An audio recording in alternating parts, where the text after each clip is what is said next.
campaign. Meanwhile, if we say free SHS do 2016 any shall say any day students. You can say day student be our school be a untiashe. And you say Afia Airba 2017 September 2016 academic year no you the borders back home. And this after no you the 140,000 boarding students eka free SHS no.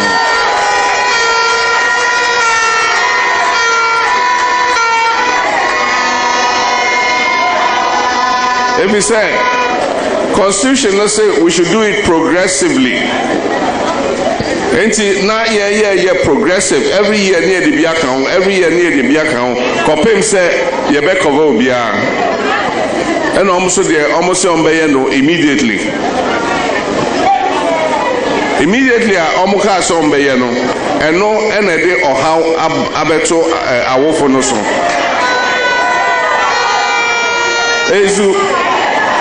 Because answer now be share free HSA or share making sure say dormitories were home and kwadanu beje baby ada also making sure say classrooms were home how benya baby esua there also making sure say dining hall were home baby on betimi edidi enti e share say no and an ESC dormitories dining halls this and your money na e was secondary schools thing na and ESC e-blocks community day schools so aka ho if you say him say enkwada no bedo so a e was so munya school ni bi ko na we mobile say free SHS no at once wo so wonya ahogwa bia enkwada no ebenya ahoto etimi asua ade eno enede ohaw naba afa yetimi de obako ebia kokrantumi secondary school now when your dormitory this is okope obidan high oba etimiko school. And as I said already, I'll run the leaders but most efficient government under the Fourth Republic by appointing not more than 60 ministers and deputy ministers. And I said already, I'll work to abolish the payment of ex gratia and cut out waste and ostentation in government. We shall work with Parliament and all stakeholders to complete the Constitution review process and strengthen the separation of powers. Government procurement is recognized as a major source of corruption and misappropriation of public funds. We will therefore, among other measures, set up an independent value for money office to scrutinize all government procurements that are above a $5 million threshold or as shall be recommended by Parliament. I will give anti-corruption state institutions unfettered space to operate. The days of the clearing agents must come to an end on January 7, 2025.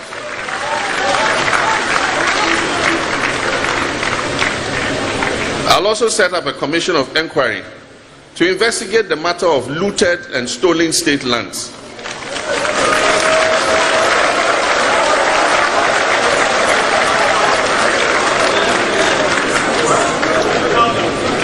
And the same commission will make recommendations for resolving the vexed issue of expropriated Gardangbe lands. And to deepen our democracy, the fourth estate of the realm, the media must also be given a conducive and collaborative atmosphere to operate as the fourth power that they ought to be without threats, harassment, and assassinations. In this regard, we shall speed up the investigation of the assassination of Ahmed Swale.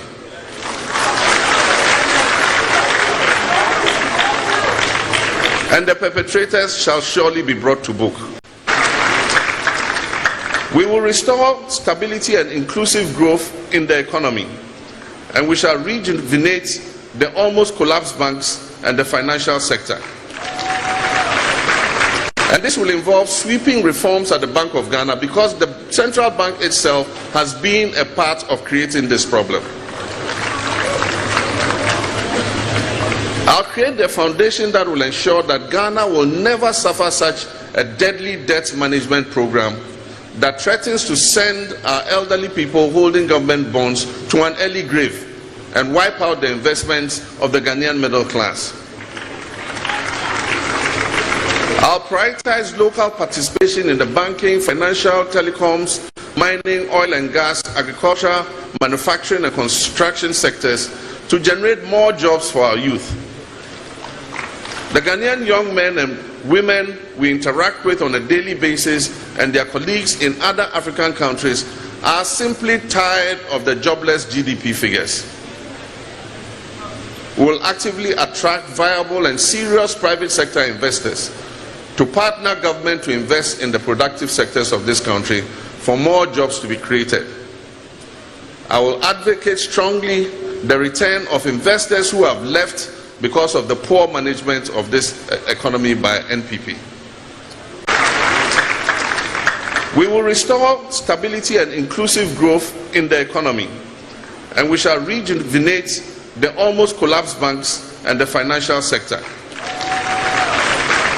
And this will involve sweeping reforms at the Bank of Ghana, because the central bank itself has been a part of creating this problem.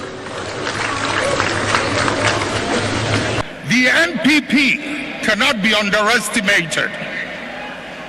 You know it, I know it. They've been in existence for a long time and have been changing their names up till this day. The nature of who they are. Listen.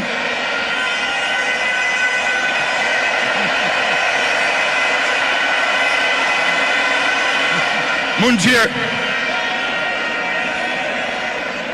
The nature of who they are, what they are, where they've come from, is something they are happy with, and they will be there for a long time.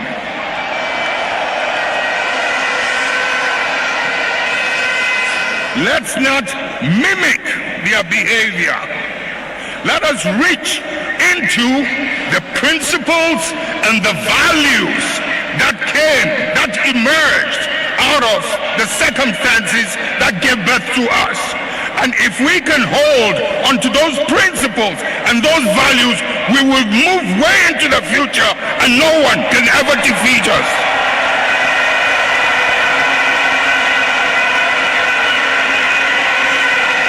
We will ride and override any obstacle as we did in the past.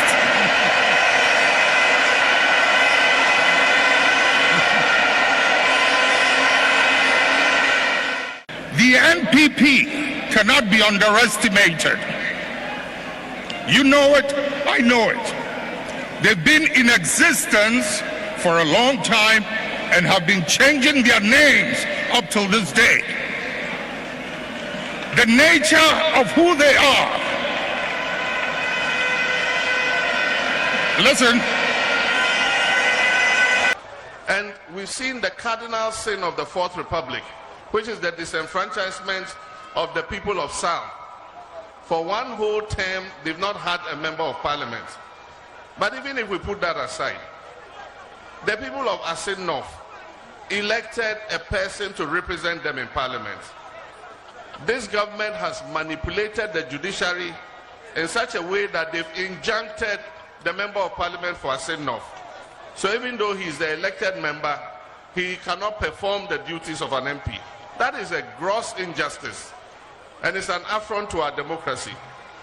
But I want to assure the people of Ghana, and I want to assure the people like J.Ch. Kwesin, that is our member of parliament for Asin North, that when NDC comes into power, we are going to clarify that constitutional provision that compels them to give up their foreign citizenship before they contest elections. A country's human resource is its best resource, and we happen to have about 3 million of our citizens abroad. They've acquired experience, they've acquired different talents. And why would we have a law that says that if you want to come and be an MP in Ghana, you must give up your other citizenship? Meanwhile, we have a dual citizenship law. We're going to clarify it. They can come and stand for parliament, they can come and hold office in Ghana, They don't have to give up their peace. Never again. Ladies and gentlemen, we believe that those who are planning to come to our offices to sorry pass over 2024 na chese nyankopon aye bi papa ama Ghana fo nyina ba me shade na me kaze da so 2023 mu e say me hwe me ma me no so ade no wutimu so hu pass ade na expire what on the amamie because o kache ni CS Ghana o se koyi classes ni brand no get ni jira no ade na atoro so me so me hwe expiring date ni sa January 2024 me so and you say next year. Afe me take mommy, but me say ye 2024 mu. Ye 2024 like seriously. Say oti hono mo na wo bu akonta. Na wo dwen wo bisa na wo bisa wo say enti 2024 pa akwa ne baba bia makote bia no o ye beche mo. Na wo peke awia. Se wo peke awia na na poku store ka. E na wo ri to kwa akogina no so akwa wia. Wey Ashanti Regional Police Command no. Majuma sorry. Mo pese IGP da e wasumdue kwan so de a mo fa ka ne mra. Dr. Akufu Dampare se o pese wo da asumdue kwan so na wo da de a Kacha Regional Police Command no. Na se na obasan so send delegation. Ube send reinforcement akwaka wom ho ama ye ka no omo de abade a ene hu moma mo na mo to anya sa de ne na se be kire se Ghana ne de se asemu asai pa se anaju tuem obi timi drive free baby onam awia hotel ewram enye se bia wo be wram awram awia pake wo ba besi na and robbers ni pa mienu di tuo dina ne konso ai age ne car tie robber na car no ye sa Dr. Akufu Dampare ni say ade ne ba bia fire no amfaye amfaye kra le populisto heka amfaye ti Dr. Akufu Dampare Kajra Ashanti Regional Police Commander ne say on penny to no on penny no a ba bia car no akwa akohye no won kon famra ye hia ye car Kati because I feel we say time no day. Pick up on what did Babechini was in Nama, Minam say you ponim, Naminam Buna of ponim, Naminam Northern region, 18 a pick up, Etna, Okutano, Wabamadiana pick up no, what the Baba ye Juma. So, what the Baba ye Juma rescue mission, and young cranny about this year no, young Trent and Cranhanos out. Yeah, you are mine. As we was in a chaos, yeah, dear mine. Yeah, you are mine, as you are. Ghana, yeah, dear, you are mine. Dr. Akufu Dampare, a Yamun Kanjano. Dr. Akufu Dampare, IGP, so person would double call a few dear. And yeah, Katra Ashanti Regional Police Command, the second, ye a car. Ye hear a car. I'm simple attacking list to a young Roberts Mushemu Huyo. Eduma na friend ya beshas ye. Oh, yeah, no 2021 last year, the same year they were a bravo die. A bunu kunu muni 2024 ne kunu. 2023 dia ye hene dia. Near the whole way and bravo die yo. I've fain a Juma ne drew. 2024. I've fain a Juma ne edra ya baba ye Juma.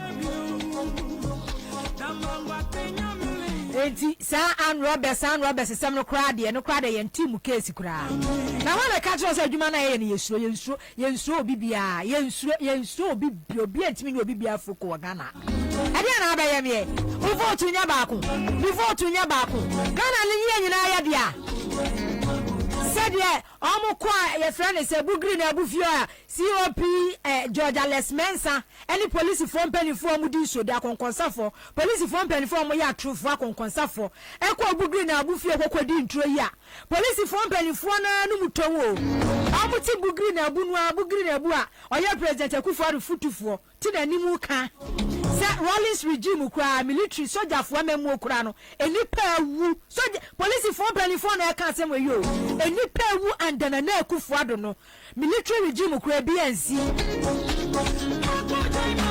Yetrani ye kaso mu kumunipa bobie mu kalisto mu komu kumunipa wa mu kumunipa ye obi be fi se ya bro anse police form pen form ye nsanum ene free buy ye COP commissioner of police enum ene free buy ye wo ka se enipa ye kum wo mo under president Akufo-Addo no same time ani ese Rollins kwate so a wo hanu mo asa brede na social media no ne media radio station TV stations na no so wo ho ana ba ko bia be fam no omo anu muton omo so ye mpanimfo ehu military regime under former president Rollins omo hu de esi ye akotena bugri na ebo no mo ka se enipa ye kum wo mo a wo mawu under na Akufo-Addo no edo osese Rollins military regime eti ya na nkrofo ka munhwe mo hu yo munhwe he omo ntimi nyi obibia foko Ghana ha nipa a won betimi akunu aya na ase nipa no mkokobo onitu anadwo o Medina kwa em ho no Odo sabe come me. Hey, Odo sabe come. Odo sabe kana na kwabra bobi ansa. Osami London wood screen. George Batel sika. Ama modernie. Me se na me ba be che sika. I ama modernie. Ena me se me ba be che sika. Star 413 hash. Star 413 hash. Sika.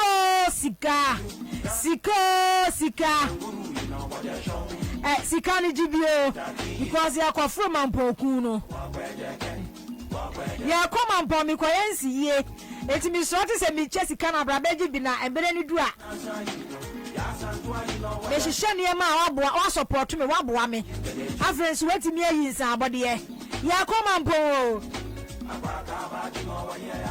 CMD sika chede star 413 hash star 413 hash o dial star 413 hash now what choose Accra FM we choose Accra FM and now follow the prompt it just 5 Ghana cedis per ye 2000 Ghana cedis 1000 cedis 500 cedis just 5 cedis bet me when you 500 cedis 5 cedis bet me when you 1000 cedis 5 cedis bet me when you 2000 Ghana cedis oh yeah choba nyem enye 20 nye 10 ye 5 cedis bear 4 na rese ena wie man chew 1000 Ghana cedis a me be chew 1000 Ghana cedis ena wie 1000 100 1000 1 million titikano 1 million du empim du sidi titikano sidi pimu du ena mba be cha pem ba kwa du titikano empim du ena mba be che wo eno ne ya 1000 na de na amafo aba no musika ne ye ka ne simple ye bra so ne de obi cho empim du ye sika pa o 10,000 na ye sika ba te na ye ka na abiri mani so eti dial star 413 hash star 413 hash na min che usika mama dada mama dada awofo bia ni ku wo mma ho se obebo wo ma apomde ho eban ye enunti na HPV awareness campaign ekoso na de ye ka kiro nyina da ne se ya de bi ono ma eba be nsakora na ne ho ayehye no wo fi na malaria no but we de HPV no embo nka ye ema symptoms bia eno asemi boy yo eno me boy papilloma virus eno me boy simple papilloma virus HPV eno no eno before ma be bona me kwa me aye ho practice ye hu training I obu tire ma ade ni bom wa tire ade na me na bo o tire virus nko papilloma so wa ha na virus wa o ko tire bom a na o confuse nipa papilloma virus ye twenty friend HPV wasi ade monka ye wo symptoms bia enshow akora no ho kora na chese entempa no waso ano etimi ehinta efrase ebeyi ni ho adie no na cancer ye kokora me yade cancer yade ba ko a ehu wi aso no enti enani agya mo ntonkoso mo nkora no ho ban esan se HPV yade no emu ohu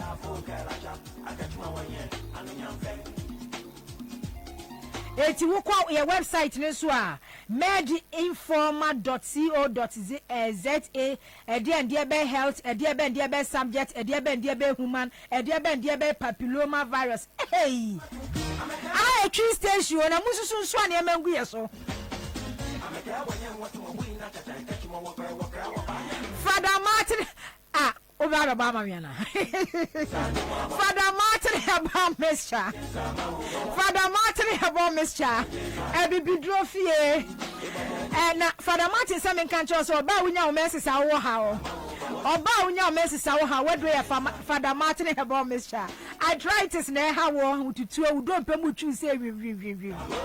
Yeah, country na my brother Kaya Segasi and Tibrofo. Adiana Montia Sierra.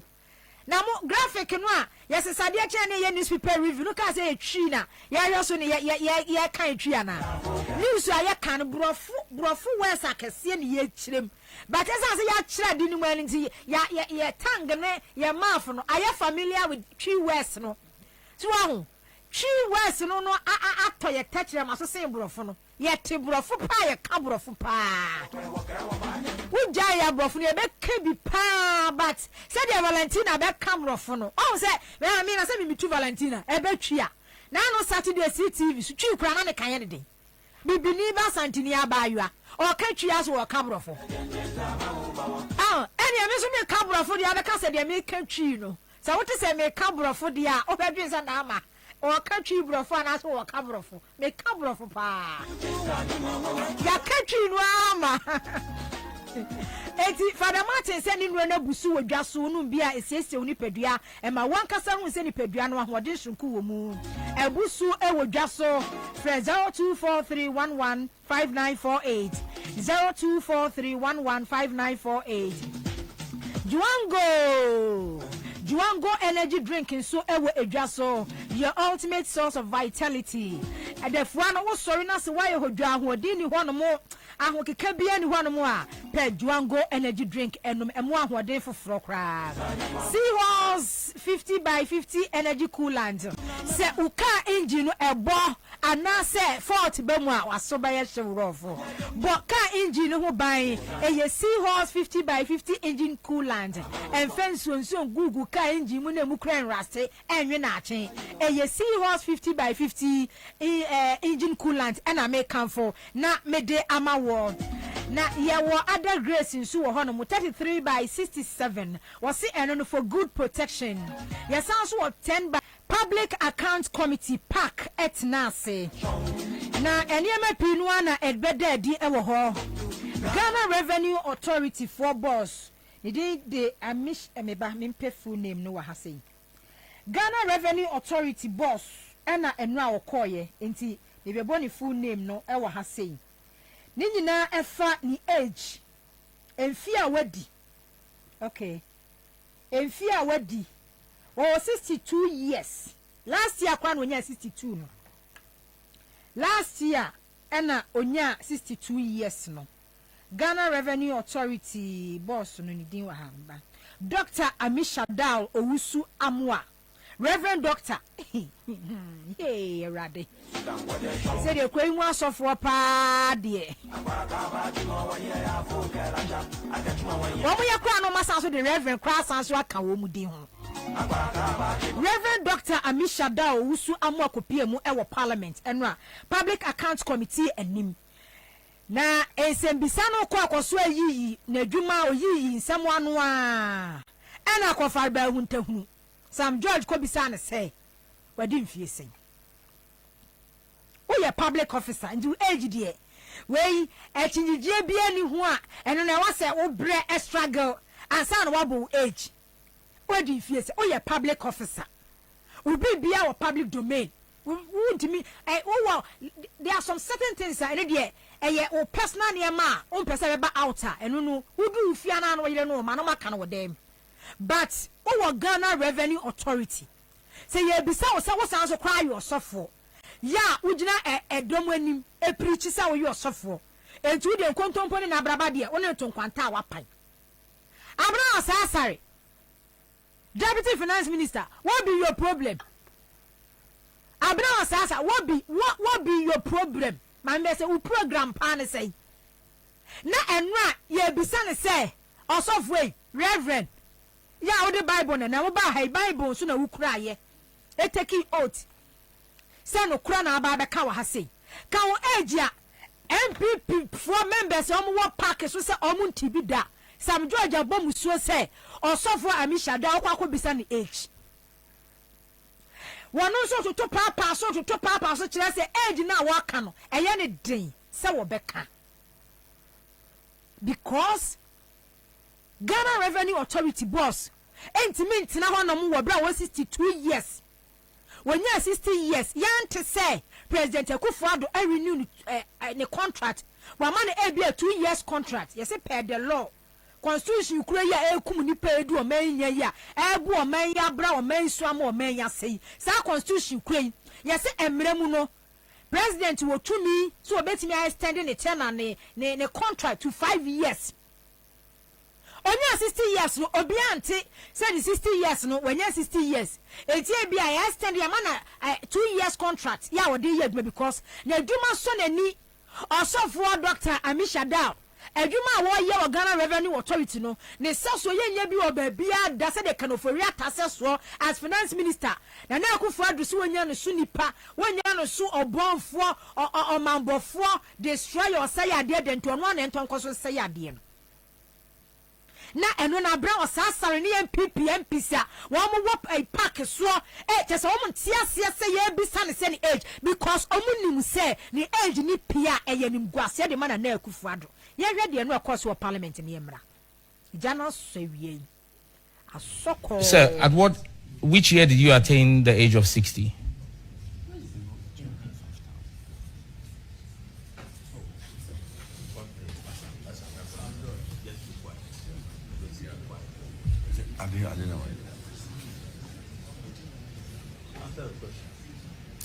CJ, I'm waiting for a response. What year did you attain the age of 60? Isn't this personal, Chairman? What? I think it's too personal. No. Chairman, if people think that this is personal, let me just remind this House and the finance minister, the deputy finance minister, that her boss, the finance minister, came before the House of Parliament and informed us on behalf of His Excellency the President Nana Addo Dankwa Akufo-Addo, that he was no longer going to be giving contractual extensions to people above the age of 60, especially when their expertise was not scarce. Your boss, the Finance Minister Ken Ofori-Atta, told the House that on behalf of His Excellency the President Nana Addo Dankwa Akufo-Addo. And so when I ask a question that which year did the Commissioner General of the Ghana Revenue Authority attain 60, it is not a personal question. He's a public servant. Thank you. So the answer. But Mr. Chairman, is my colleague assuming? Is he assuming that I haven't called you. Oh. I haven't called you. OPK, I haven't called you. Leave that one to me to direct. OMC is not a personal question, please. Honorable members, we have our laws in this country that govern us.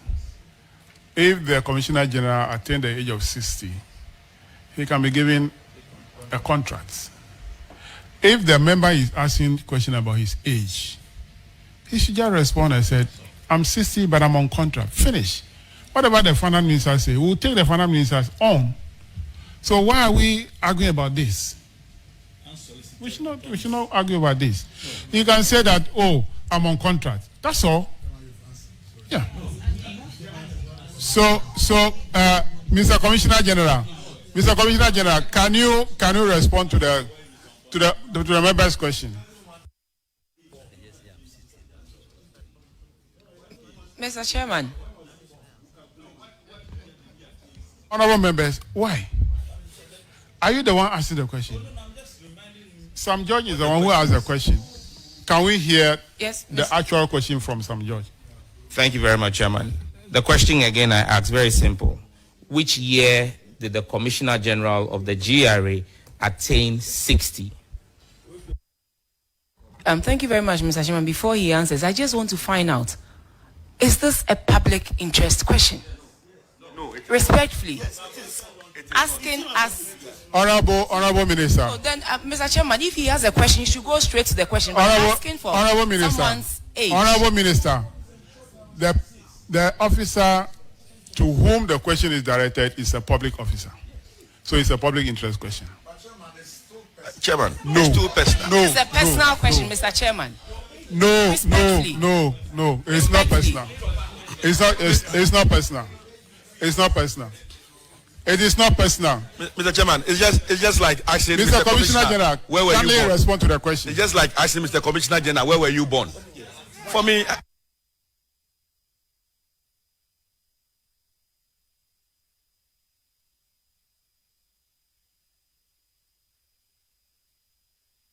Honorable member, why are you defending the Commissioner General? Nobody is defending, but Mr. Chairman, respectfully, we came here to why are you defending the Commissioner General? This is not a public interest question. Honorable members, I'm the one chairing this committee.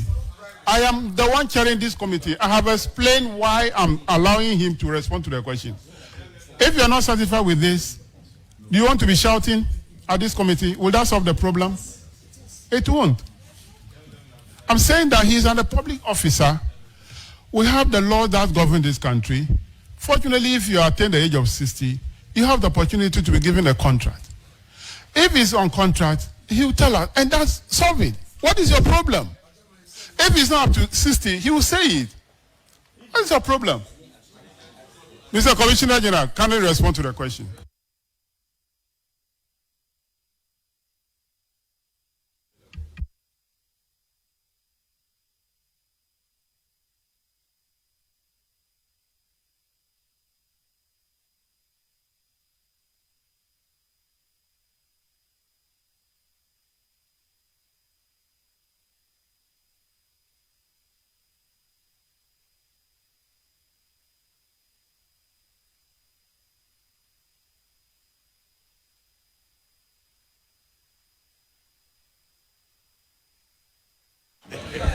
Mr. Commissioner General, we are waiting for you.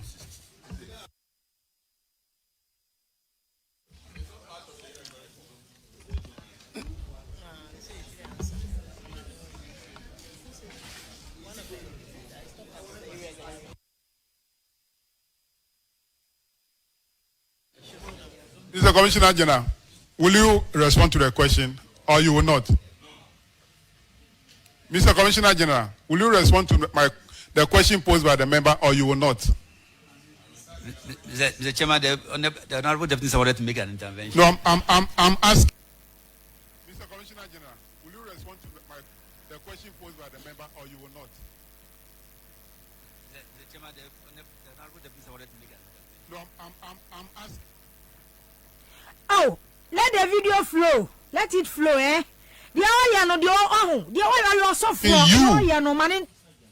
Not the deputy minister. If I want the deputy minister to come in, I'll ask her.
Sir, which year did you attain the age of 60?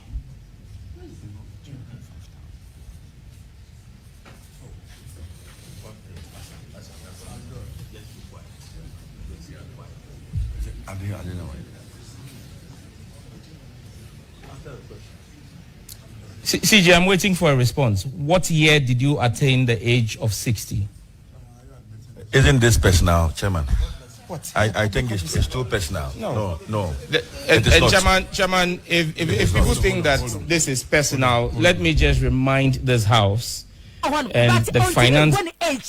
Essence when you 60 years no said your minor permanent shishie no I was say be as a keroferia tamo hu so mu use no bokro no no on be na si won o use no dia bokro no no and when say 2 years contract o mo dia ma no and anka 2 years contract so kwa anka so another 2 years contract mo dia ma no because when you suffer ya mu use no di bo mo kro no SML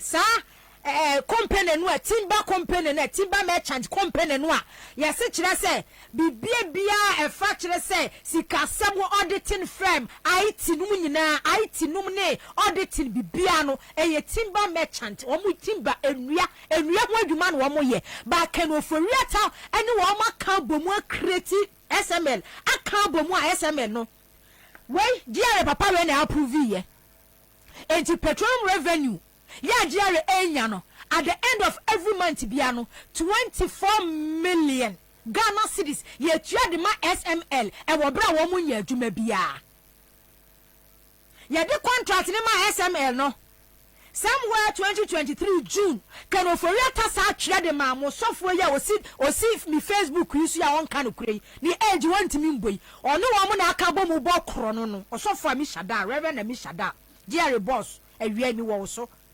Keroforiata said the letter command say offer mineral resources in San Farmer SML na almost anya adwuma eti Ghana revenue ye generate petroleum oil the ye mineral resources the ye wiase nyina ne aka Ghana ye ne ye hwire ya top gold ya top cocoa ya top no omu yusu sa papa no to so the reverend eno kwa na emesi no nka reverend kwen kan di nkwa kan ho nya machine reverend was sofo no we eno mu use the bokro no omo ne age ontimi mo because on him say position na ekuta no e illegal eni wo kwase wotena giale ho no when you 60 years ye extend the contract ye tie president Akufo-Addo domilevo ye adwuma o papa ye adwuma o oboga na sika ho ban say we create na we lutu a obe se charge we be tue sika no na Akufo-Addo say na ban de we wi a wo dia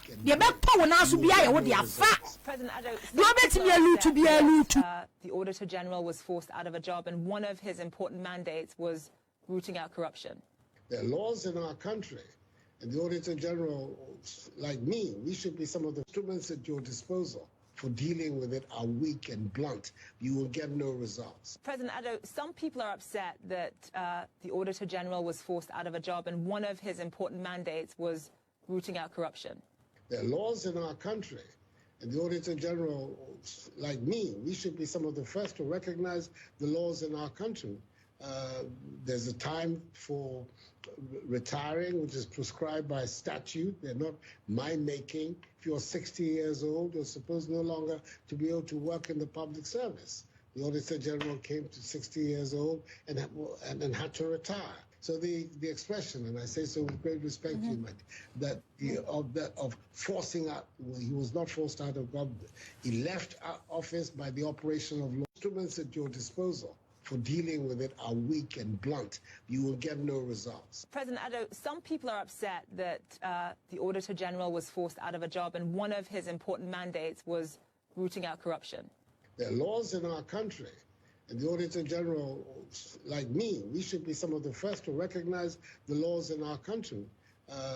There's a time for retiring, which is prescribed by statute. They're not my making. If you're 60 years old, you're supposed no longer to be able to work in the public service.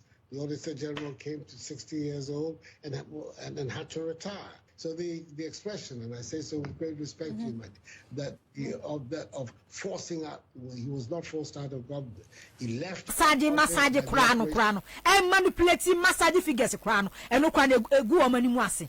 Because na Akufo-Addo who say, Kwano can offer tani ministers airborne, don't levert na one more, or be power, want my power, want my power, want my power, want my. It will necessity years on retirement.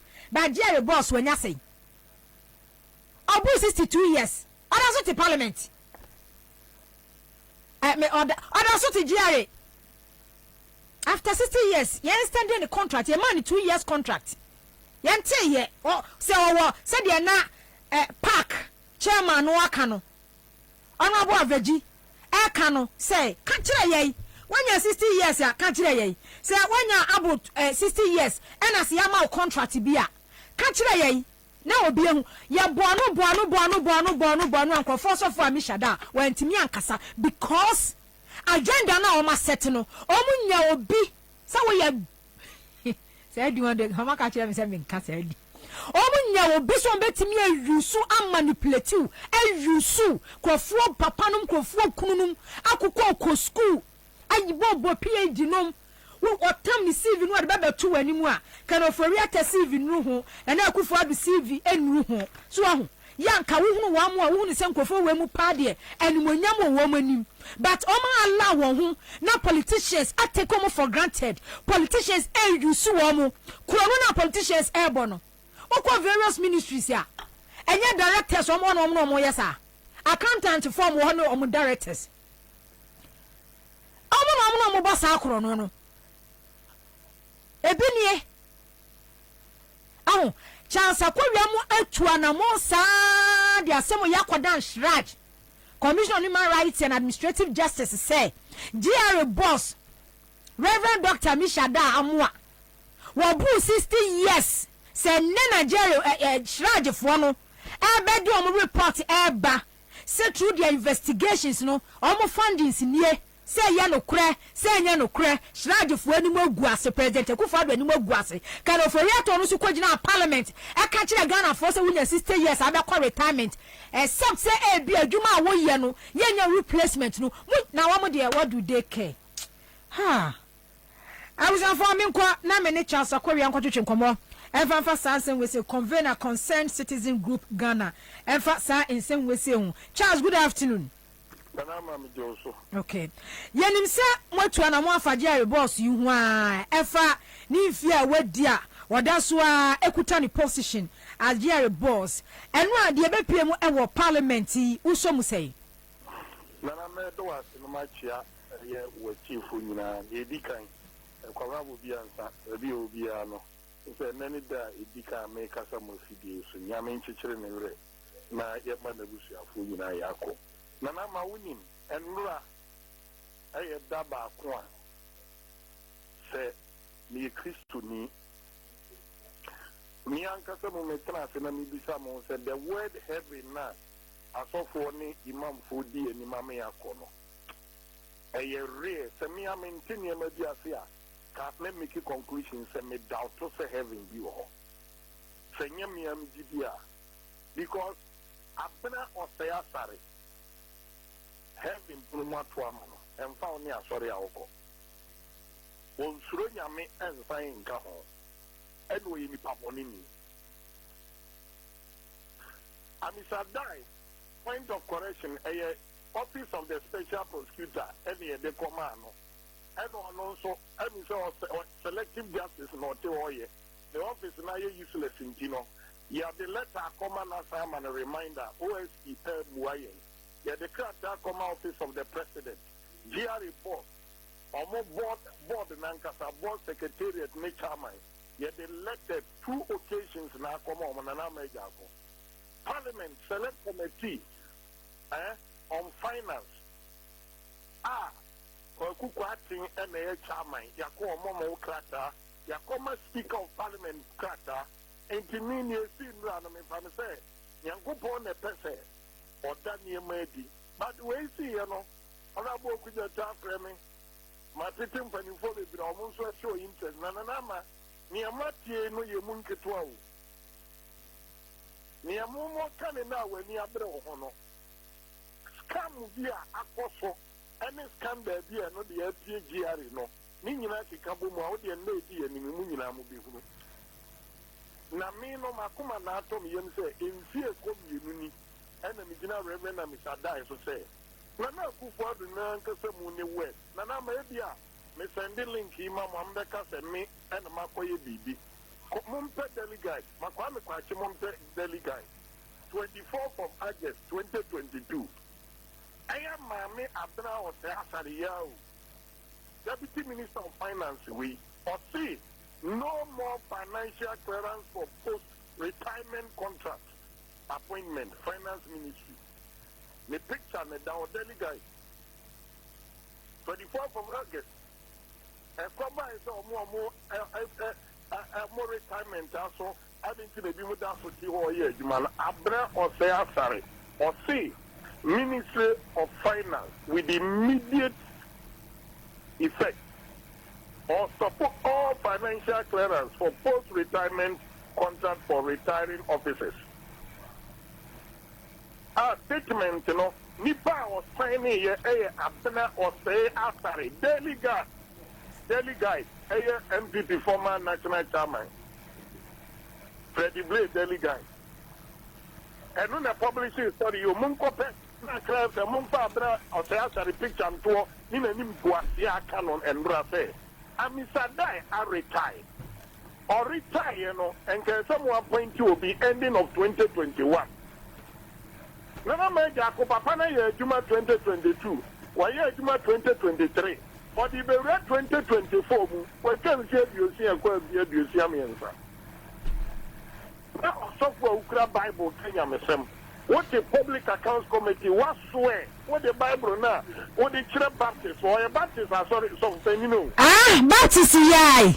Baptist, something you know, Mr. Dai. Can't track Ghana for say. Can't you say, Mona Minchurch, so I'm back for heaven. Or you're so for a soft company for none of the whole Ghana, or you're so company for about one, or me Jimmy too. And I'm a mistake, Minya will be my friend, or so will be my friend. I say, we won't. That no, let me call not a me, sorry, them. Nipa was a bonny way, say, Papa, not retire. To Melomo, one kind was a no chip apron for or senior minister. $1 million a crow money. Let me panel, you're calculating me liver on call you, Minam here, Juma. Me Dogana, me bought me see corruption and no kind. And you know, my year Juma to the extent say, in person go leave. I could go to calculate the Melovo, me leave or accumulated leave at the can, me retirement so on. And you want now, sorry, crack a year babonti, Nanama, or producers or more you. Kwame, why? Was it date there? 24th of August 2022, Abra was sorry. And a sign, you know, sign Casa granting interview say, I buy approve and see what you could be watching about operations of police who have been to know. Jerry Walk of Pinticoy, Jerry Walk and the Damwa, and the MPP parliamentary candidate, our German South. Ghana, they are things of my retire. And no, I retired 2 years, you know, on the MPP parliamentary candidate in German South. In terms of anything control answer, or go beyond the Nadia who work public accounts offer can be But Charles, okay, 80 Mamin Bisa say 60 years no, or hitting 60 years under normal circumstances because we say Debiano say yeah extending upon a contractor officially no omu issue letter ne ba ema ye nyina ye hubi. Onya 60 years no. Omama 1 year contract. 1 year contract as I know should cross a trim. Yeah, I would have second year, my second year, so you know, or no one to more parliament for 2 years in Unikrata. Ah, any Chianica. And no crash of he was forced to admit. Nana Major Konyam one. He said, Papa, we are supervising a dear beer. Yankupon fan the bonnie in Chennai, Yami, and Fighting America's house in which. When him said, Giari, or more Napku phone call about 3,000 or 1 normal contract workers. Okay, a big call. Omoko Castle IMF for say. IMF for more kind no more regularizing colana employment.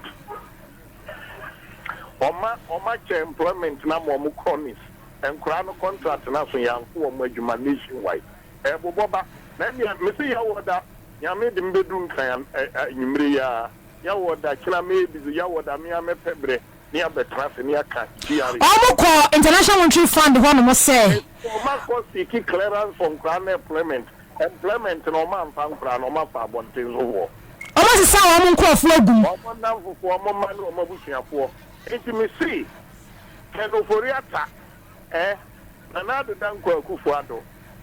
Say, no bonny no money.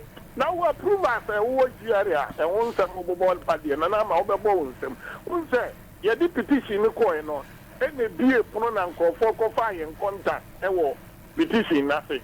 Any idea, what you have to for? Nothing GRE for or more rented dine one class at dino, amphibian so irifano, will be personal interest in amphibians or more renewed dino a contract. So, and no more than one of no software. Ebina, sacred day, yes, you will trade to me. Nana, where the so you be a fat dino almost a renovation. And so Nipana and Dino and the Entino, as if you almost a dino. Ain't it said, who should Giaria under our software? Under our software, Yaminipa or Kenya Mesem. Giaria practice ya cankai, and what pay or no any journalist for. I can have it, oh, Giaria to me, I achieve the target. Now, Sabina, my clients and Kwame Kwachi, 30 questions a month. Now, China work 100 and see away in the month. Huh? I'm quite and I using 30 questions. No, I'm saying, examiner, another Nipa or 30 questions here, friend Kwame Kwachi. Why never go to the paper now? I'm saying, and I'm a Jaffa. Nana Mauka 100 a rehearsal. And only yet 2023 so we meet you on Mutama CD on Mutaget Nana. But why you tell me I'll be the journalist in Miano? No, I can find a number for a senior journalist for Kruma. Naturally, say, well, yeah, you mentioned such will be mad. What dear man who has some Taben or publishers that were meeting the target, you know. And yeah, dear Benjamin, and no crowd, you wouldn't get target once and cried a chance him and in Casam show. Me one once some last year to me, and Bobby, our Ghana Revenue Authority quarterly. The Omunya Bian was sending money and I was sending and a Kufadra Memwani Ghana, there be a boom, there be a boom. So why I see do target person say last year Kwanunya Fasobo 3.9 billion Ghana cedis dia. And I guess a Ghana Kwan VAT no Kufadra so mo de be Ghana for Kwan. Sabia yan kwase asem ni abodam sem. Na bisa say ni IMF ni e ko. Any IMF e ko ko e na ko be ye ho adwuma. Ye ko bobo sia. Any e bi be da say no. One Giara or Timmy exceeding the target or cost work with Jebosia. Eh, what's your brusso over almost $4 billion? Last year, Kobosia, they Nanama no be Mwami. Oh, you can yes, can just or intimidity free. Conquest and joy normally at the other. I don't mean the parliament, not much imagine, baby, no mamma macaca. Nanama winning, near Banoso. Many university students are almost say Ghana and Peninfua occupy spaces are or more emphasis on the continue unemployment across air coso. The many man in Rante or University of Ghana. Many youth will be almost the money prayer, almost a big corner be bar. On my crowd says, Yamwa Boyano, Yanya Kuranipa 1,500. And yet 2 days are near the GRE head office. Because Nanama. Na uni papa ni ye Nigeria waka yomo utinya vita mi say yomo kwa to da house aban bandi no kuruma no waka yomo kwata public accounts committee papa sofo waka ntam adin se wonyame dinimo kire eda ye de wo wa na de fa wadwuma harmless question from Sam George and Mr. Ade kofa lawyer Wakofa lawyer concerned Abraham Sayasari, Deputy Finance Minister, on one Muslim say 24th August 2022. On one Muslim say, Abai approve you. It's in a number, making a process at semi a retired police officer. Me bomb me home wording to me here to my Eddie Amagana near Tiameka Wabra mini contract. And my name is Sao. Assassin, what you call Shraj, you could see say. the call public special prosecutor. Special prosecutor kwesi say na wo ka say mudi bia come speaker no ne ade. Yeah, the coin no bo so me ni akire wansie. Emma me sign the reminder ekoye. Answer cry ekoye picketing o GRU. I'm a GRU board secretary munyina pie. Eba peki poppy say they will attend to it. After picketing me sign the letter come GRU board say when only me anama me copy so no mama me krata say ya je o krata no you beti wo adwuma no ma stamp ama me copy. Nanka be demonstration December and Ghana police service say Omasre Ghana for say until 15th of January mo bi anye demonstration no ma 15th ni am ya do matwam. You know yes I dey ni abekire police for na amisa da free GRA munyina mbe hunu Ghana baby say ye dru SML de minka ho asem kora which I won't pay attention. Amisa da osofo amisa da must go. Ni senior journalist wa moten krae munyina mo ka wona Ghana ebo efri say money osofo we na akonaivo and one person obe free o nana ma amisa da free wonom domelovo free o what is here so we di aban sika enya putupuru na kufu anoma ne koy wadi boni bi ankamra ni ni adenti na osofo muha osofo obeni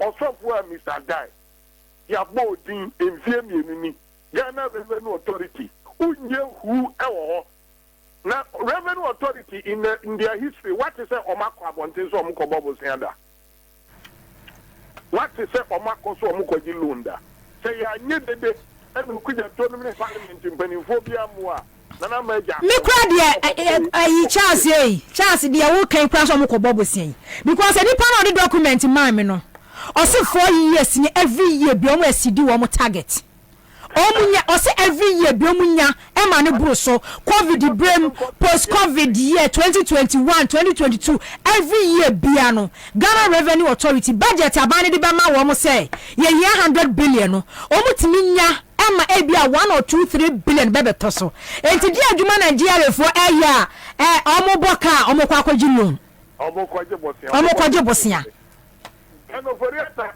baby a leverage wo so koda bia yetim bobosia o pese ode bo na ma obi a watimi de Ghana da akia bobosia a defer payment not till 2061 2042 2035 from 38 years from today and grana ewo junior high ni primary no me be pia satem grana on the retire womo ene be pia sa sika no safo no nsesi yeso so omo so omo retirement so a esi e po mo chintutu no omo ko na do on kan uru se oni kan oforiata o ma commit crime because obi a unqualified so otna office here adwuma ono ese omo na ama no kwan se onye adwuma no ombe regularize ni stay na wo stay office no me danyame as say now your video evidence e kire say amisa dai we ni contract na otigari me da se na ma omo koye adwuma ogari ho a omo nso arise to commissioners a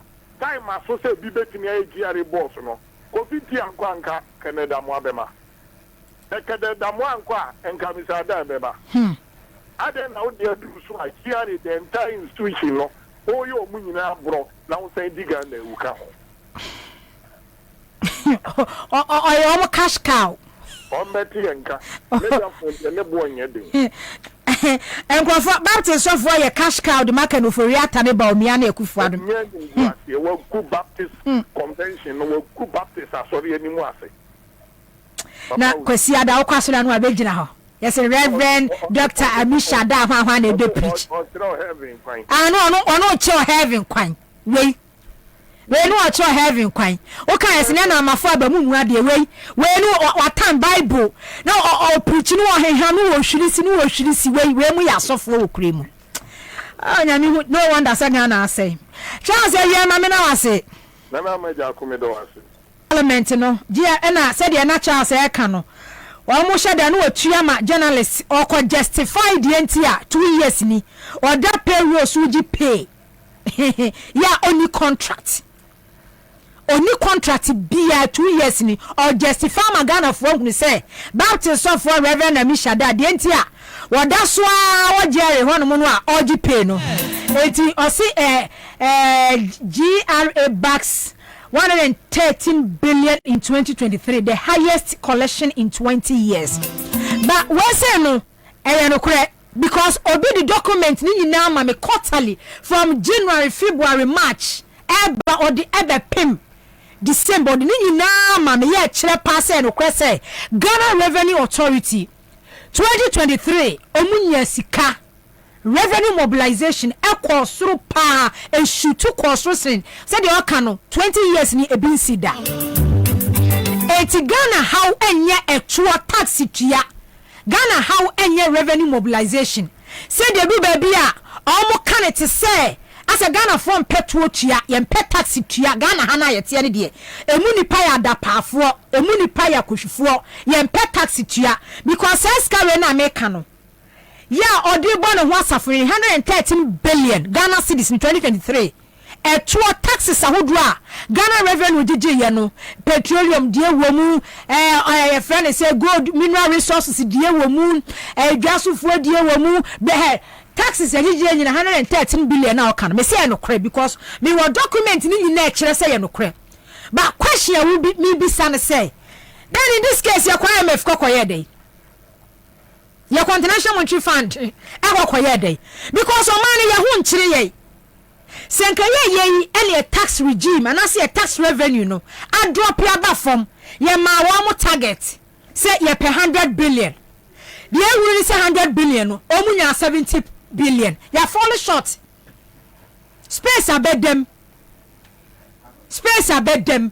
enti ye kwa bosia ba na ye kwa bosia bo but o many pan target say on pay 100 billion when ya broso say me go through there madam Florja edi bra mi kra na o say January February kra no o mo revise ye because the awo kan so o mo ja from mu say ekoso nti no o mo de bi kra san so e kan ho so Ghana problem enye tax enye revenue mobilization say ye ka say ye digit to afi no say 2024 yi tax revenue was yen sakano yen sanka enti no ma no ho kire ye problem eya krono eya kronfo mu du o man so ye major challenge kese eya akronfo ya o mu du o man so enkokora wa fo kronfo mu du o man so because they be am kare wo abusu pani bi wo fie na se na dwene ya sei wo hu se de wadu no all die be dey wu a u jai no asema hwe ye mani mram ho so no na busu fie no waton na busu kwakwa de akosia wo wa agebosia no atu aguman yo aso so this our president ko 80 years and no kwa say on ka na football age na ni ministers no kokwa wafo ni mere wafo retirement fo na atwa ne ho hia yoma bega fo na atwa ne ho hia de be sen so o man ni bebo Ghana challenge any tax mobilization revenue mobilization say ya jiji to ayen sankanti mo na mutia bochira ya na mo kana Ghana form pay tax tua no de abani kuye abani wo kuye o ku Ghana fo wo kuye o mia ye enti nipa na ode na no prosade what na send ni ma bi di maame o se senya bodam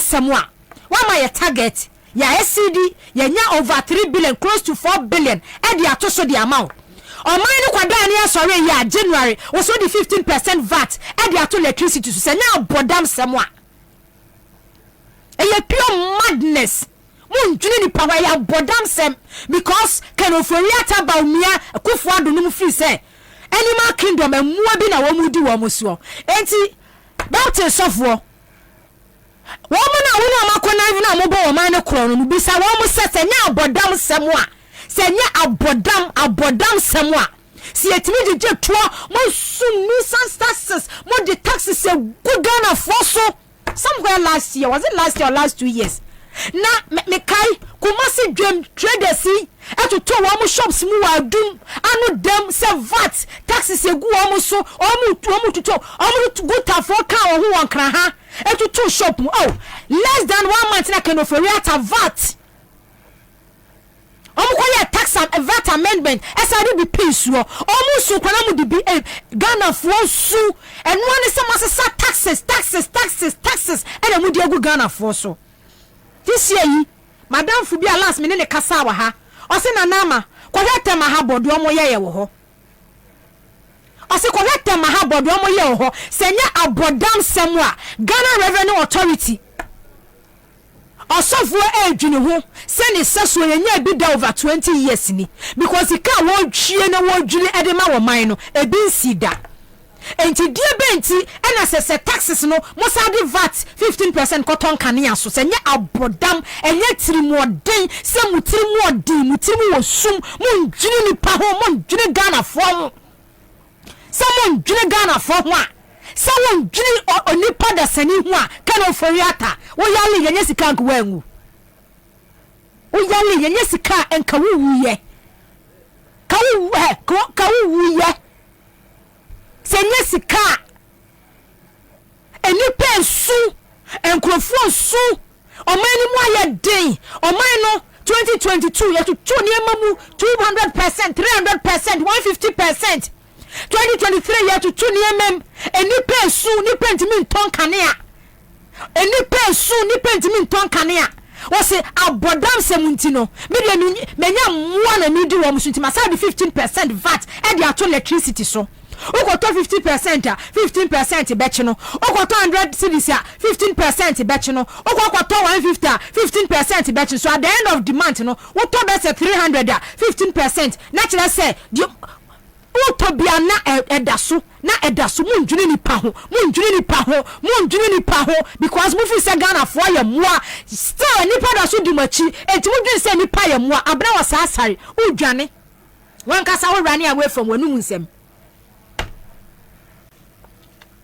wan kasa wani mo guase na mo de ani guase de mutue mo gba ni wadua enti se mani mo guase o mani mo guase Ghana for aka mani mo guase ewiase nyina hu se mama mu ye fun pa na mudu o man so sia kai na ye sese no ye fa de be ho hwe hefa na ye the contract amano eti wei na ya bro so $113 billion $113 billion no SML eji mu $100 million last year wini ma me country say sika we mu $113 billion Ghana cedis na ye ka no SML eji mu $100 million every month bi am 24 million Ghana cedis yes sika we mu GLA sika wo mu generate ye taxes wo mu je ye petroleum mineral resources mu ni ade no a ni nyina ye ka bo mu a edu $113 billion Ghana cedis no every month bia na SML eji mu 24 million Ghana cedis a omu nya adwuma bia omu ji kokodi di ko ye omu tiri so no ma pampa so ana kano for yata hu se mu ode ana osa twe akoma ankrofo baptist so for amisha da said one standing contract no enko mineral resources eti para so for we say so grant SML for eti gold ayaton diamond ayaton bauxite ayaton and so na SML so je $113 billion Ghana cedis na office kwato Ghana futuo mu no sa sika we de kwato Ghana futuo mu no enu kwata de sika ni nyina sa kwago kan for yatam account sika ni nyina sa kwago am account mineral resources SML asa kwago kan for yatam account petroleum asa enti $113 billion ye body because Ghana nya school Ghana nya sika but Ghana major problem ye challenge kese ya omenti se me say yen kasa yen we are fighting against corruption hu komodie kwa yen nyai corruption hu komodie yen nyai corruption hu enkomodie wo Ghana ha because omani the corruption die se dia ya ne sa ye se krono se ye Ghana for be fa kromfo so mu di om so abna osasa dey defend because ono no omu nyina na eyusu no omu di nya sika na de krono ye ba ko fo na ye bokro no omu nyina na eyusu baptist so for bokro no baptist so for nya na she no omu nyina anya omu she deputy ministers ni omu she minister ni omu she na ne kasie mu nsu de gabi watch da kwa kufu ado kenofori ata santi be de atuo ni bomtin no abusua na omu so ade omu she bem Ghana yo omu de say Ghana no yo omu property omu adwapade onto yen ko wai cha me ni ona bo sam okuje to abla kwa betwetwe nkomo di revelation aba no se 3 year no odi fufu oba be bom also the fufu ba GFA any sa black stars for no mkoto mo pa ko bu wo mo pa na Ghana taxes na mo sungum so no e dey na mo dey taxes na yes magu yes a muntu atwa ne fancy hospital 7 years na kufu ado si hospital ba ko pekora ana ekufu ado wo education minister du twunu a sa mo stem ba ko 5 as a 4 no wa sisi nu a na MPP for super mo yenkurase for pa ebinum onim se same abuja for some ho ta join me as fat omo kwaya as fat bi wo kumase omo du draw atwa so who say videos ni bi na MPP guys ni share on Facebook na say as fat na no kwaya as akwanso ajuju style pa o hweso ka wasem akojini bebre na we hweso ka wasem se GTP no hweso ka wasem se kumasi premier ni a o GTP kame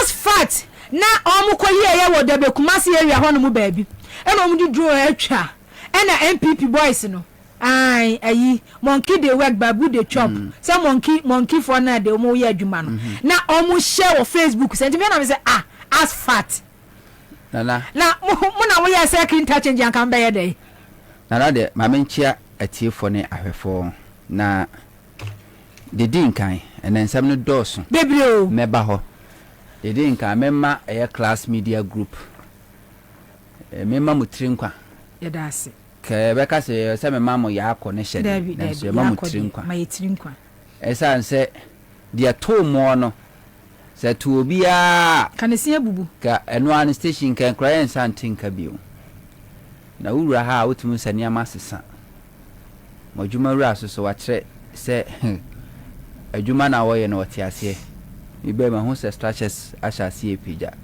tie din kan me mamo ya akọ na ade ba kwa mo ye sheda me an se man sheda hu official statement bi ana mo issue mi na manya bi yeah okay omo your story no wo Class FM online enye Class FM online asem see you issue official statement say jato because enkrofo bisa na enkrofo frɛ na ye fa and you know enema bi wo hono mo a metimi afrɛ ebi amomu bi mo betimi ama me details but say idea as a company ni issue statement a authority e bia na me makwa ka asem bia officially na station in pese bia ye beka enti amaya ntumi an go forward mo anye enti na more fire okay fire money no dey metwasi because enkofo efre ya the only contact in so na papa mumpa won say we adwumani wa ha we presenter but situation like this no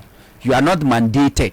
No, me dey say na madwuma ye wo bia na say say the be ya won konkonche na any information about management in ready. I was patiently waiting me dey me kai ani so my sister station ba kwahye na affect Accra FMT and I may yen sa more fire and company we professional one some answer na be obi aboa me information bi amembro so from 2017 to 2023 total tax revenue in 7 years na nyabetre mame say ho adwuma ne eba ho adwuma ne eba yo boga ni bi na asen bi ti na ase omo de ya na omo so pese omo your production team okay na de to so biem eye na da bi me can so you awo afrimu sa fe ni aba said the whole of last week the 2 year ntino offer kwabna bobi kwabna na na asem ni ye memobo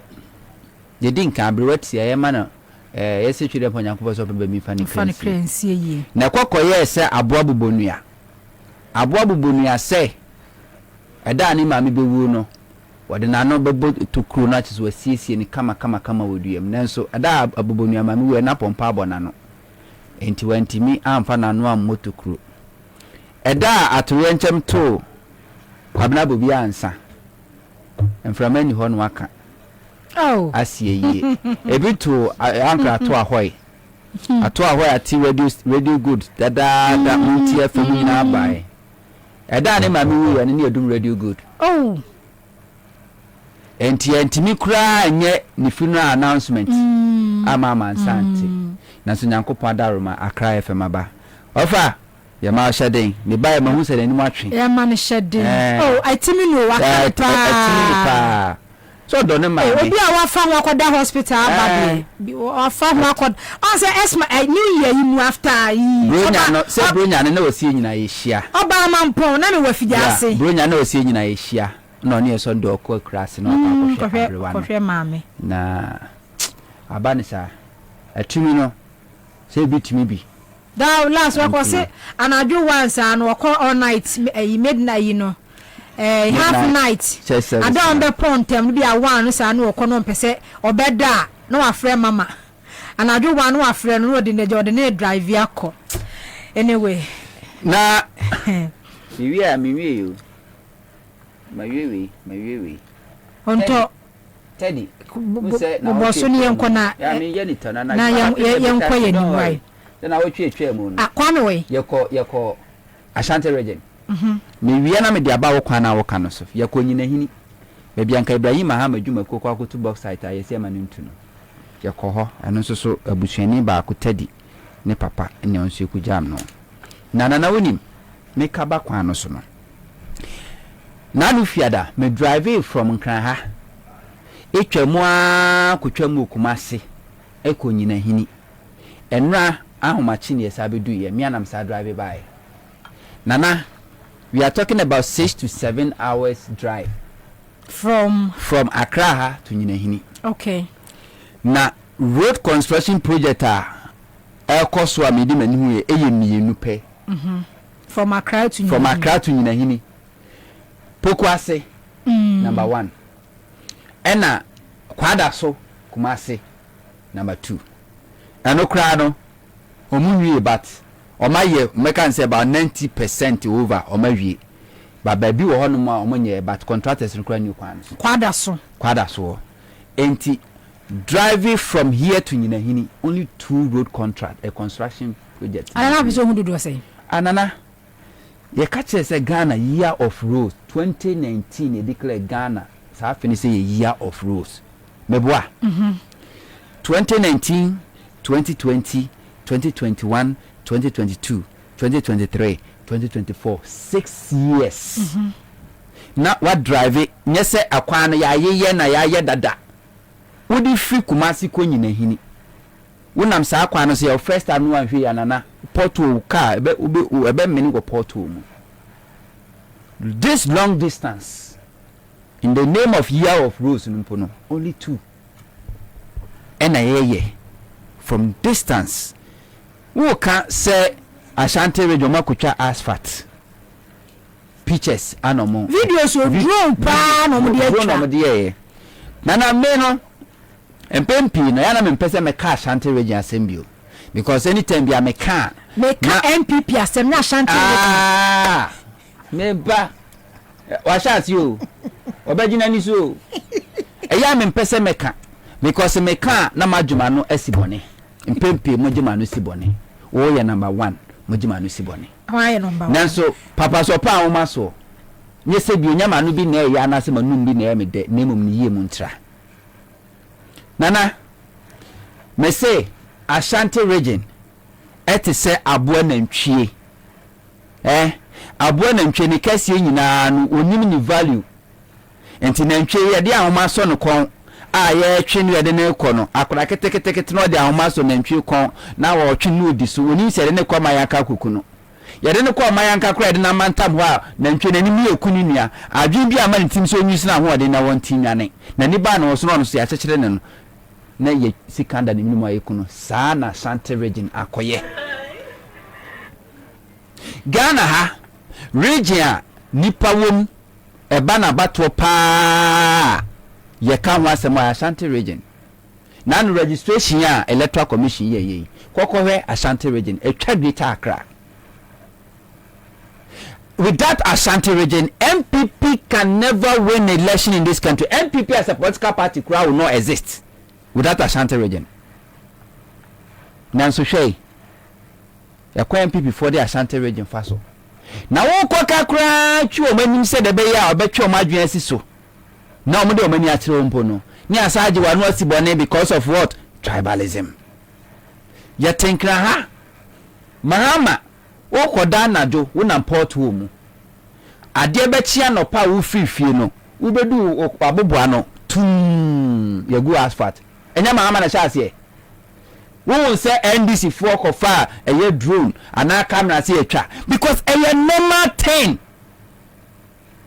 say wo kwan ya upgrade no eye normal thing say mahama ekwan bi asani akọ upgrade no ana say rehabilitate ye wi ani akọ commission ebi see da one the NDC but and MPP ebi see enti enye mane nyo wa say MPP for be kwa kofa drone akokuma se akwan a asai na ye de overland asphalt overland akofa so no enu ye a whole project yeah we see the drone ekotwa e de be kire because on to nam da no akoto brebo won we kura don fa kuma odi chainsaw e na ye twitwa because dodo no ano omo ko chebi nkonko hwe kwan a akufu ado aye wo omo drive through bunso enkofa chebi mesi apedwa ento munnim ekwan a the quality road akufu ado aye won krom most of them no sebi omo makra ha embehwe mpuntujuma sebi aban bi sha ase e de ba ye no mo beto so maja no omo hwe bi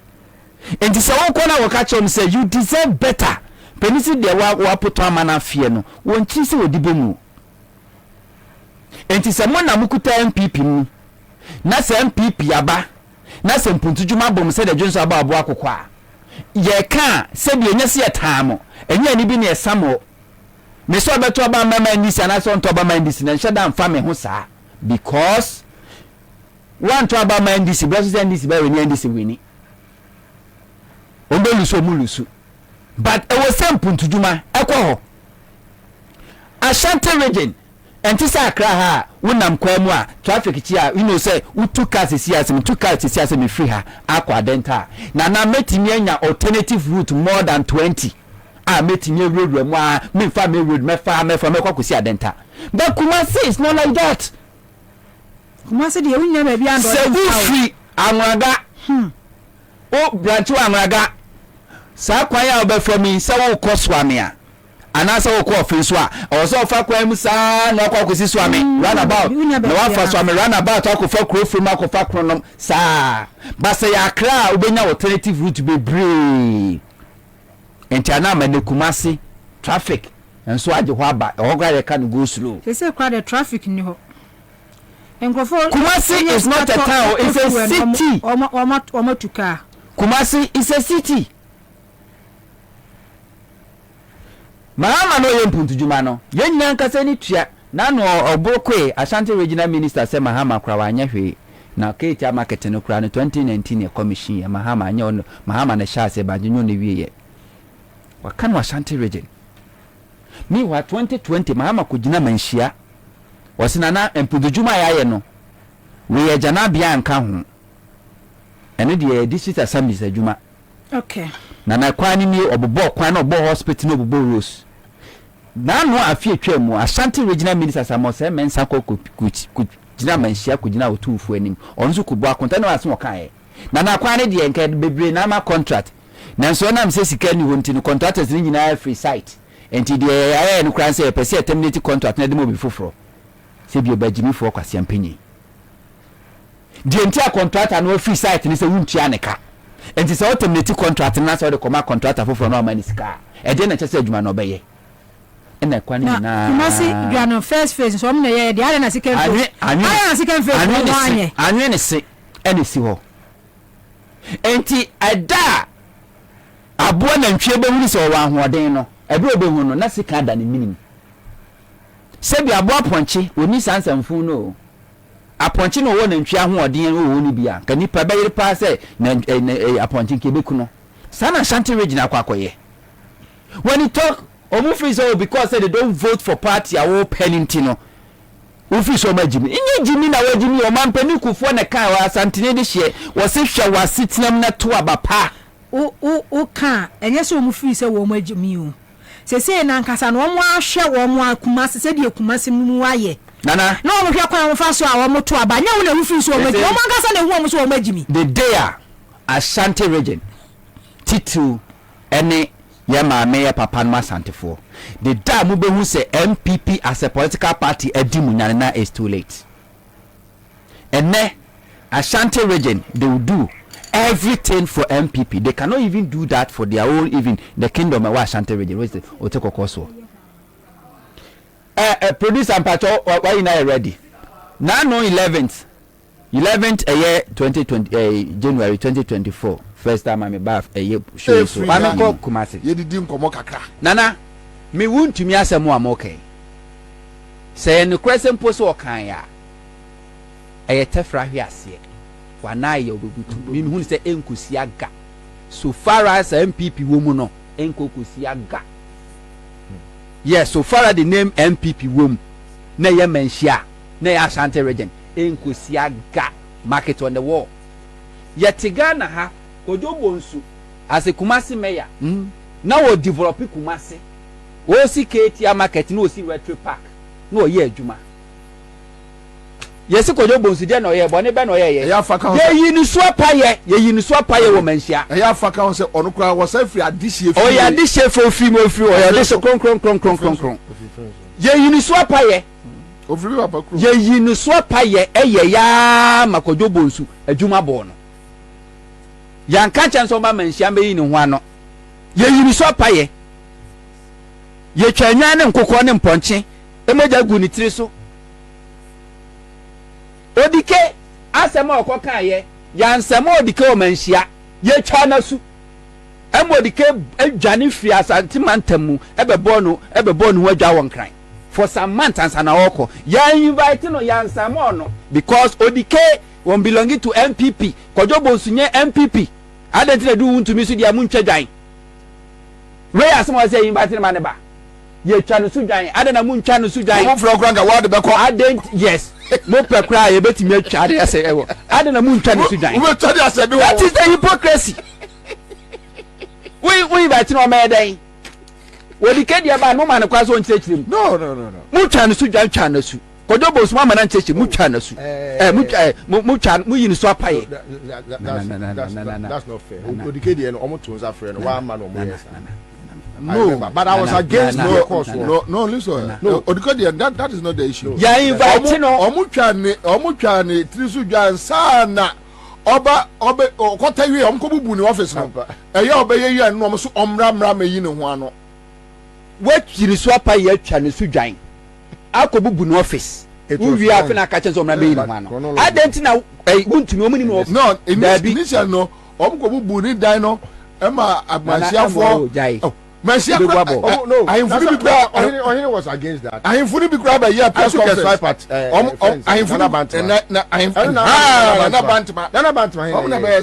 so Timmy dear me can say because say odike enye MPP ni ti hwe kwa mo fa so treaty no wono so ya santini de hye ye boni training ye kono office ko send office wo dwane be bo no adwa won kran kodo bonsi ya santini de hye kron woye NDC ni ntini etwa no su dwan ye yini so apaye na o na du utumi so dia omra me so medai would be crowd o mami asesala ni aha edu utumi so dia ono de ye to nsa afre no omra manhia ne entwetwe nkomo o medai ai a confirm kra ye ntwa bi mu ni tiri so because of what MPP ti we enkonkosi aga so far as wuntumi MPP ni ena Ashanti region nana enkonkosi aga we me fa me brem ko ho we 11 January 2024 nanu ye we be ka se mi shan koma ebebem ise o se mi tia sorry na beboa me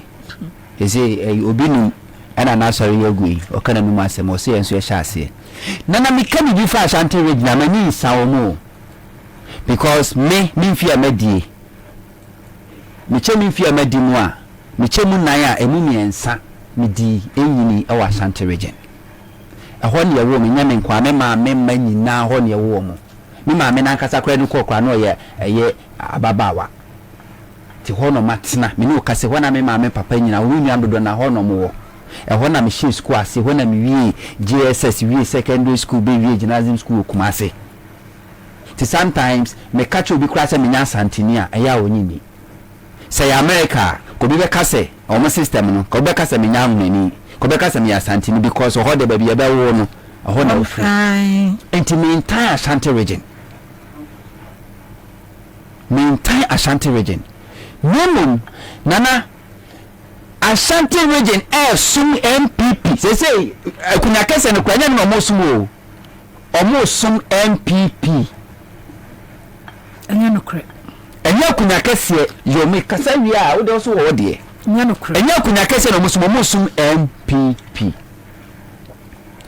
odi keka asemu a wo so ahemfunu BA2 galamsey odi ke omo ko hwe no office sabe mare ko honorable Samokuje to abla kwa homa na mentu aso enfemfemene honorable Samokuje to abla kwa Northton NDC emashe bedwani wodi entasem bia ba afa GFA ho afcon ayekoye sika ya etwa ya de ekoye ye ne nkwetwe nkomo mfafa ho ela honorable official pa oh nanama honorable nyamia do ko city say oh nyamia dom yagoso ensio no they are receded and so damage na ensio no ya no yagoso ho ente yawo your constituents ni bia omo daso our classrooms and tent ente they are to say you see a diamond you deliver the first one you see in 7 weeks you need first kite for no and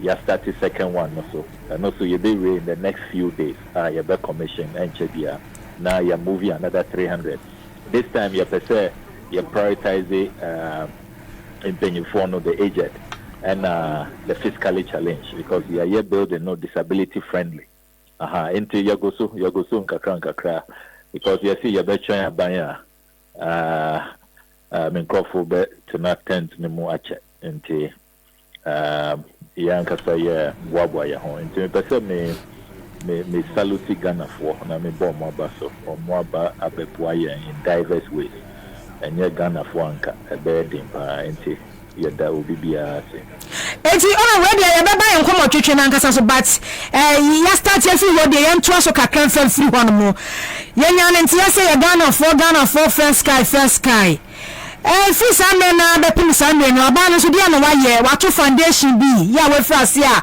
wo ye bibi kakra bi abo wo manfo oh foundation there say wako too much omombe select asase keke because yana nanom ama asase free of charge say opeso si dan eboa yankofo a wontuaka into at least omombra na ombe hu asase no just as a first step omombaye you feel a government presence so far as resettlement is concerned, so far as compensation is concerned. The last time you take government in Kenya allocation or more the two budget anymore, the 2024 budget parliament approved here. But when said there's a world of difference between an allocation and an actual release. Over to me allocate sikano, watch our budget anymore. Now so one release here, you to me. Monfa abo man me line akati me line no a free ahoma no so monfa man sesia na yentu enkomo no so na afa no yentu so nko afcon ya de you ni nkrofo kwato no pagu omu dwa we Cote d'Ivoire mountain so no sika kire se na any feedback way ma bi on kire se eliama waba okay ebusanfo na basaba hello honorable yeah sorry line no ekatiye enti yento so fefe ni se kenoforiata ko parliament 2024 budget statement ya allocate fund bi ade kwa akoboa flood victims no na wo chire mutu asomaye yeah enti na me chire mu say there is a world of difference allocation is different from say ya release sikano enti allocation na the yenim parliament approve but say omobe release sikano sikano aye project bi say ebia na minister for works and housing or babe katisod na omo award the contract na omo see a dying ama the displaced people no and see when you na see I mean we are still waiting for the government. Indiana, as local leaders, you're proactive because you know, right from president's statement of the year, if it's about votes, I will not be here. Right from that statement, and you say you see you bet change Akufo-Addo Bawumia government where you share you're disappointed your constituents until you set up a foundation called the Accountability Elders Council.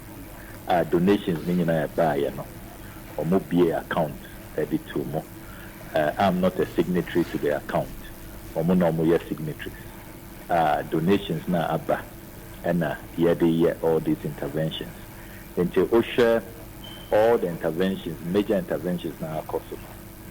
Young kasana ye boy students na omoye stranded. Omun to mean come back to the universities, 50 of them. Yena yetia omu school fees enya buying. Teachers who were affected our mujani call Accra, they call Kumasi. Yena ye raise funds this year omu rent 6 months rent 167 teachers. Efra Musa omu bichimbra. Yana ye. Oko Method and Kizito Secondary School, which was collapsing because 8 weeks as a company students could not return. Yana to me you see first house no and I relocating for no war and renovation me renovation me painting schools ni na wana wo renovation painting ni bibia yeah me na education minister e ba hono obaye dey oba ho obehye bo se enche ye beti omunka ya chance it's been about 2 months now.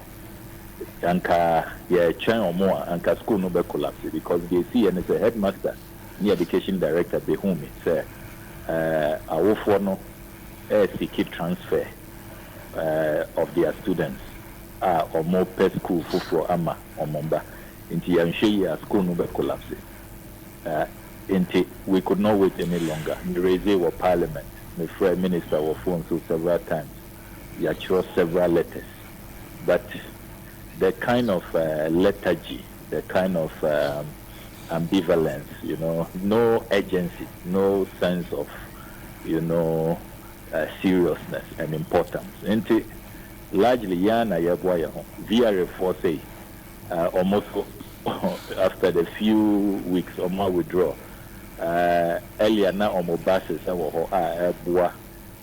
transport the school peoples from the camps to their various schools. Or more withdraw buses meaning in Siona now more provided and also no they have withdrawn those services. Yana talk into water tankers to the various camps. It's like we are on our own. And what is really shocking is that as some way see and yet me constituents and a year be to warrant this. Nobody invited this upon themselves. ASA VRF4 Omankasa admitted say Omam Spelea and Kadam no best say we will not have electricity as a country, so they had to spill. We can discuss even how they did the spilling because other spillage on my year between 1968 and 2010 was not this catastrophic, it was not this devastating. Into Abanisen at this time, spilling now was so destructive. But the point is that our people are bearing the brunt so that yabenya electricity. And after these sacrifices, is this how you treat the people? After all these sacrifices they have made, I mean, according to NADMO, 1,500 houses, a bubu say, almost 40,000 people displaced. Where do you want them to go to? More livelihoods, more food, or more property. Bibia. Now, committee na President Jeremy Kakote chaired by Chief of Staff no. So committee na yankan hanu mo betina ayedu. Omo timi aba hono mo aba engage victims aba hwede ekoso wo no mu bibi afiri mu aba ana sese de eno an se ye de ano se yate committee eno an se ye won nadmo coordinator eno an se ye wo DC ana one mo constituency wo DC ni ho. Oh, dear, what DC is, but interministerial committee no yeah chairman. Last week I met a regional minister. So interministerial committee no that then number ba yeah chairman. Na no kwa na bo no kwa na wasa wo frɛ committee ya se yate de ya interior minister, defense minister, local government minister no mo wona wasa wo frɛ wo mo se da be no mo beba se wo mo wo bibi di mo manfo no ase wo se nka dada because flood is here say 3 months ku atwam dada. Oh, yeah, you could do 5 months. Can you imagine? 5 months because September 15th and omobie akosombo dam. September 15th. Eti ya ono mu dinkita ho committee no like omu engage mu ni mu dinkita ho bi. That obian friend. I mean omumba nananom efra the mankla law of master of realm. Say omo pese at least yeshia omo kache nananom say we interministerial committee interministerial and chiefs committee wow. We are ready on beba and we are still waiting into the level of insensitivity, the level of carelessness incredible, totally unbelievable. But as I indicated, as local leaders, and yatina ho raising your hands in despair, and ye woo yan to me yashi debi boya hon Ghana for abuayan pa usha solidarity abba the donations from all over, even students, school people, so munye juma now so or more mobilizing or more extra clothing or more extra shoes or more mobilizing in various preparatory schools or more letters to their peers who are in the camps and all. It's beautiful. I mean, Barbers Association or Mobaho juma, Chief Imam Abaho Abaya donation for the building project, Reverend Sudanaba, Assemblies of God Women's Wing, Global EP, the Catholic Church. Last Sunday, Archbishop Bonaventure, the Accra Metropolitan Archbishop, a special service for the victims in the Mefe camp. Into Ghana for Dudona and that's what is keeping us going. Into we will keep doing our best to help our people. Yen kase buying and neglecting yen, we will only be complaining there. Even though we don't receive the taxes, nobody pays taxes to us, but we can do something. Sir, abano aja the order what the can catch them some to abama no ntino. Yeah. Ntino. And recently a confi or repeat here. Who said one to abama na, which is so wrong because your taxes no waje. You're vacating your land for the Akosombo dam to be constructed, the river to be expanded, and all of that. We all made those sacrifices. And those sacrifices, and I have why you industrialize as a country. You can get electricity. Okay. The people who have made the sacrifices, this is how you are treating them. So the secret is out.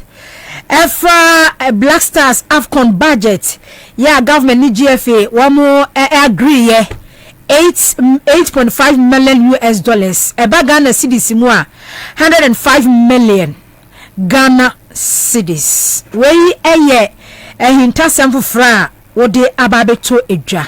Shiremu kakramaye. You send Tiafonina in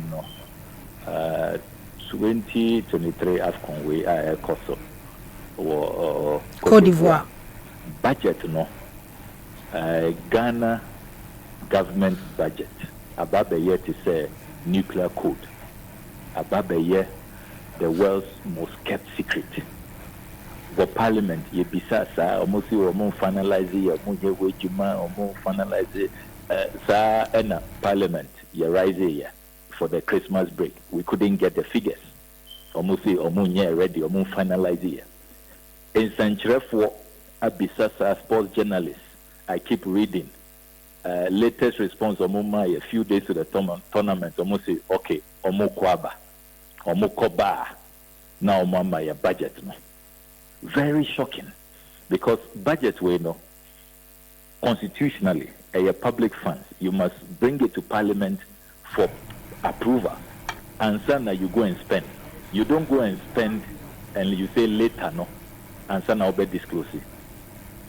You have breached the constitution, you've breached the Public Financial Management Act. In addition to that, Miniaba, mostly more kwaba, more buy how many days now? The more a wrong, and so more cost spending as an more be disclosing. But let's just accept say this is how low we have sunk. Yababa jungle. It's just a useless, system. And mostly more kwaba. More buy how many days now? How many weeks now? The Ayatene say you are even incurring more costs. Multi committee. Mostly more compare coach Fuflo. Instead, Mube apologizes to the Ghanaian people. Now more accounting on how you have spent our taxes. No, you are bringing new bills, fresh bills. Say more compare coach Fuflo. And on a man may activate the oversight and investigative prowess. Say in Kofuwe, whatever they are hiding, no, we will get it. And Nyamiadom, ya secure documents, no. There were multiple documents. They are in my possession now as I speak to you. First one, Enabede Toja Endra, which reveals Ministry of Youth and Sports, Omochro Krata, Ekoma, Minister for Finance, Kenuforiata, on the 2nd of January, a few days to their departure, stating, at their meeting in November, Omunyana Omu approve budget. So budget no more approving no, $8.5 million. Incredible. $8.5 million. 105 million. Into $8.5 million no. Omope initial $5 million. Into Kenoforiata unreleased $5 million. Na time na drew. As I said, Omo Eko La Côte d'Ivoire. Now, this raises a number of issues. Eddie Kine, sir, $105 million, $8.5 million. It ought to have been approved by Parliament. And Sana, they go and engage in that expenditure. It almost violated the Constitution. And when Parliament resumes in the next few days, no, some of us are going to take them on seriously. There ought to be sanctions. Number two, sir, $8.5 million. Even if Ghana, you lifted a trophy, no, AFCON way, prize money, no, where we need a lifted trophy, no, Sika CAF debe mao, Sika FIFA debe mao, a year, $7 million. And we were just going to make losses. Meanwhile, as we speak, Ghana go through unprecedented economic crisis. Menkai timer yako tournament in our history. Yako tournament no. Ghana financial haircut, debt restructuring. And see that because this is the first time in our history debt restructuring. Even pensioner bond holders, menum, papa mo or juma for 30 years, 40 years. They can't have access to their pensions, their life savings. They have to go to Ministry of Finance to pick it. And see that this is the first time. Menkai time a year tournament. Ghana, declare bankrupt. Say a car dino yentumintia. So we've been declared bankrupt. We have been downgraded. Osha downgrading Ninyana AC. This is our lowest in our entire history. And see that. Standard and Poor's for downgrade, Fitch, Moody's, Insida. In addition to that, OSHA problems are your war as a country. We have just been discussing, say, all the problems from the floods in my constituency. Abansi omunisika, ombesi dying. Abansi omunisika omudebeye renovation. Bridges that were submerged. Bakua collapsed recently. That has caved in. Abansi omunisika ombe. Yet all of these, reconfiguration, reconstruction, and all of that. Meneuka says is here and chair. And more than 19 people lost their lives. Ewa Kolebu. Because Abansi Omuni 4 million cedis. Just 4 million cedis for the renal unit to save our dialysis patient. You don't have money for all of this. You don't have money for school feeding caterers. Unisika for NAPCO for our pame omuso munkofie. Untia omuka. Allowances. Untiaye. Look at the state of our unions. University lecturers are up in arms. Usi unisika. And yet, you can come up with 105 million cities. One would have expected, say, at the time, IMF watch or say, Omumbe billion out. Who draw budget? You will consider all of these factors, and you make sure say Ube transparent. Miniaba and then a few minutes ago, and made breakdown the tuja. It will shock you. Masana, we were transferring about breakdown so no. Before I was 30 or release ni say 705 million Ghana cedis a work kan wasem no kra no qualifiers no so kra no. And also you spending 27.9 million Ghana cedis Exactly.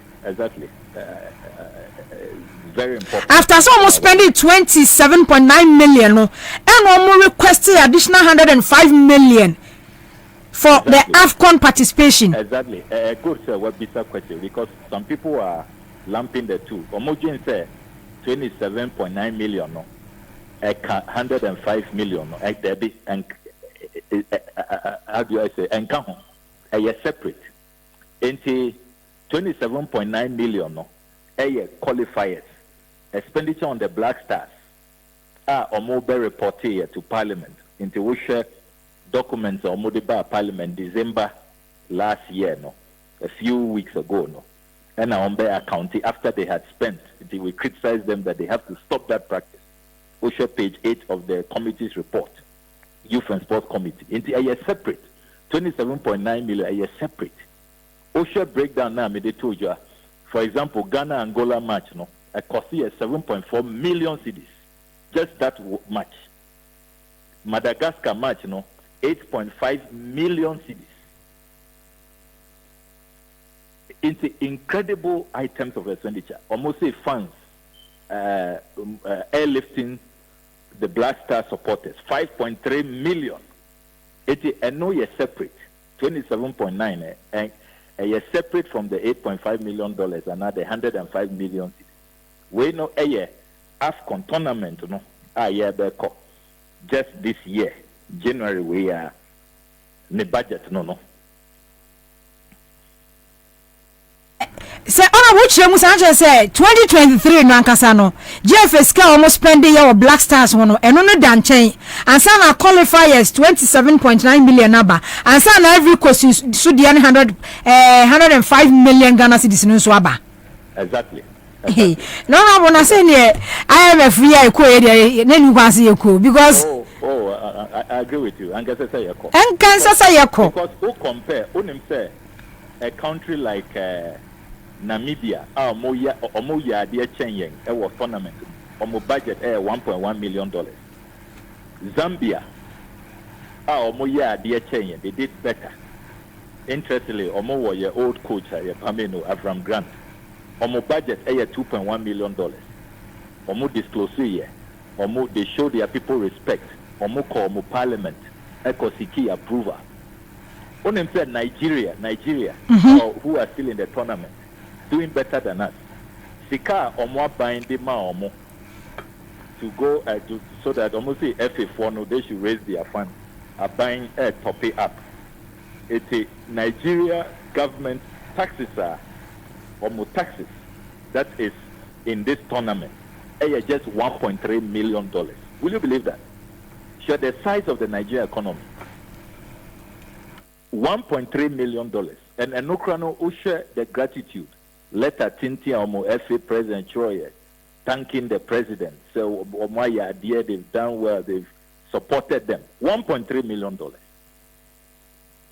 And Nigeria GDP numbers Nigeria GDP Ghana the best times 5 as I say do Nigeria there. $500 billion. Yeah, any numbers is 70s around 70 billion. Yeah, no, $8.5 million. But Nigeria, the government, the Ankasa, this supporting team, no, $1.3 million. $1.3 million. Yes. And then Nigeria soon is a crisis. Bia say Yamako bankrupt. One more year debt restructuring program. Bia Nissan taxes. Bia ni baby. There be none of that. Omonka say Omoko impose VAT on electricity bills. They are not doing that. Omonka say Omo negotiate with other countries who owe them. China, France, America, India. Say yen to mintia as Ghana is doing. And yet $1.3 million. Yeno $8.5 million. And OSHA breakdown now media to you a few minutes ago under the signature of Kenoforiata. You will be shocked. Answer na ye bedru Abidjan na omwa blow 15 million out of that. 15 million almost say preparations. Few days where omoko Kumasi. 15 million miniaba. Per diem and transport, air transport, 14 million per diem. And per diem, no, obia all the officials, and it's not only the footballers.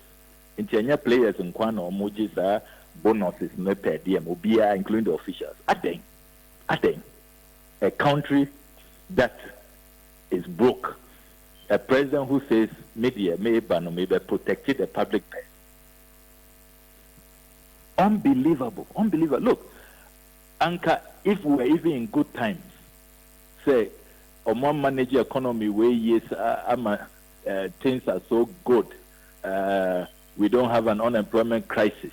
We don't have power crisis. We have paid all the power producers. School feeding caterers, road contractors, students, allowances. Napco. Bibia Koso Kama, we are cruising in good times. Then you can even, there will be no justification for some of these expenditure items. But distance, Ghana ni Ivory Coast. Over to me and if you are somewhere in the Western region. You have 14 million for just transportation.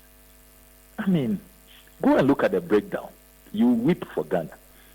In the same way there, we need a forensic audit. As I say, did this and force a forensic audit into this expenditure. And Parliament must assert its authority. Parliament has been disrespected for too long.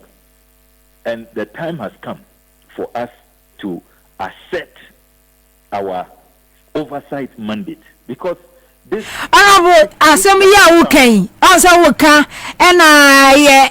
against the constitution and offense the breach the old Bruce in some parliament SC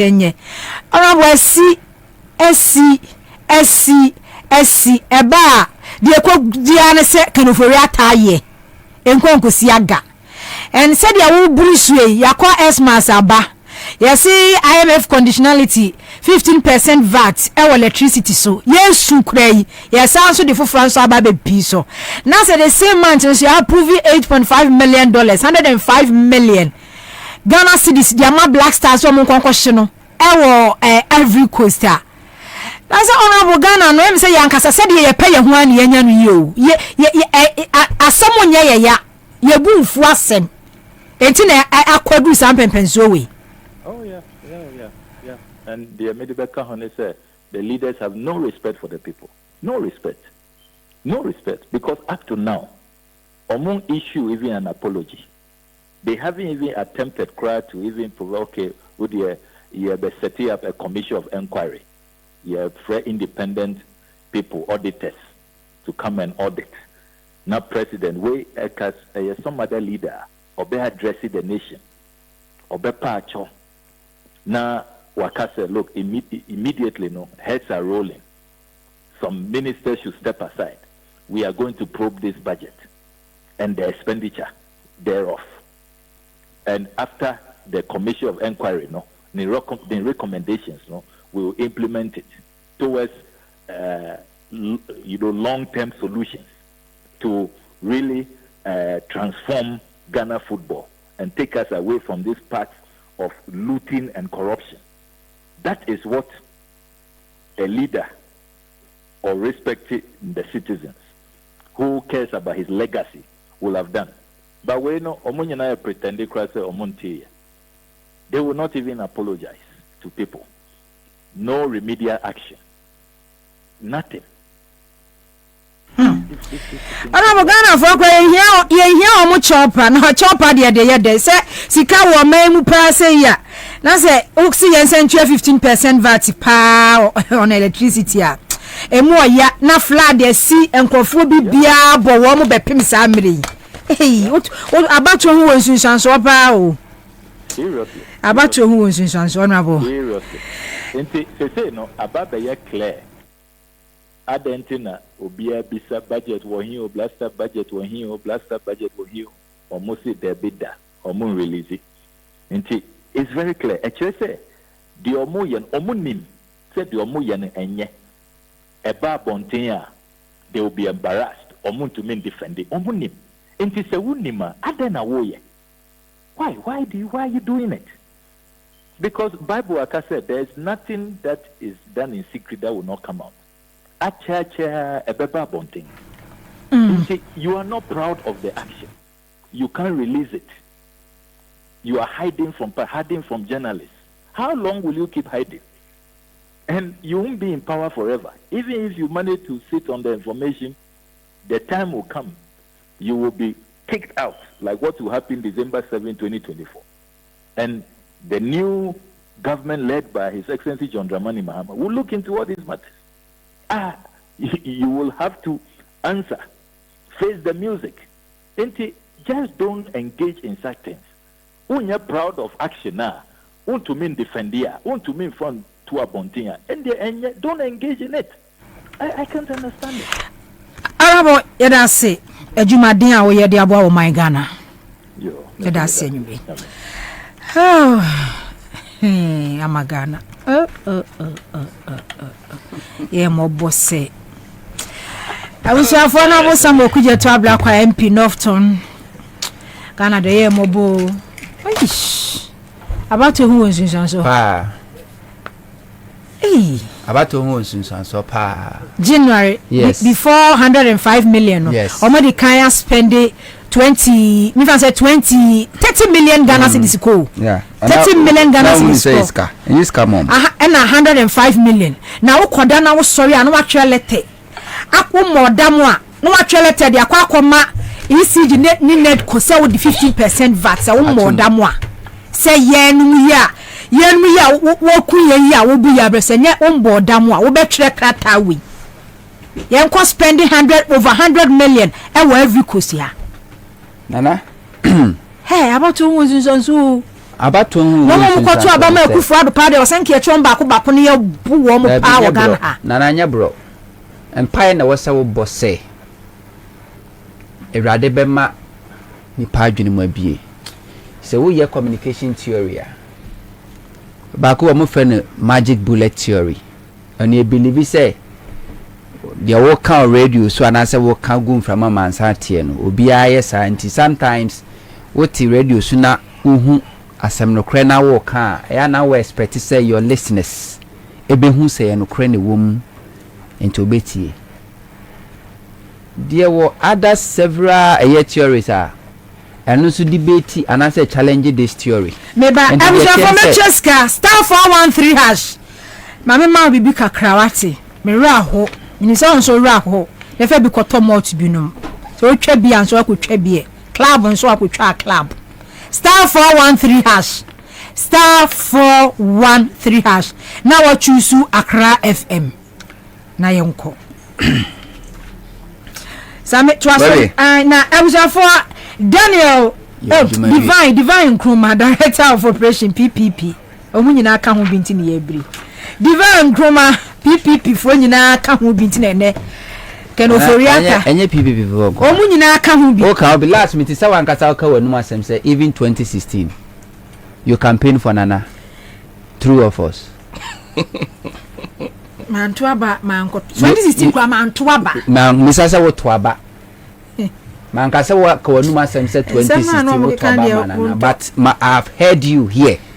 Now confess say 2016 professors for Kromunya professors for Kromunya yes are 7 for na asima meka na yes for story building Musa say degree do say na wabo ana masters do say na doctor degree me say waka wanu asem o pese 2016 man catch o say wo so campaign ma kufu man can be campaigning a politician. Nana, you said it. Missy Sembi Hamka ya for your team. What say now? One tray. Missy and Sembi Oba. Mutrim Emma campaign. Oh, me campaign.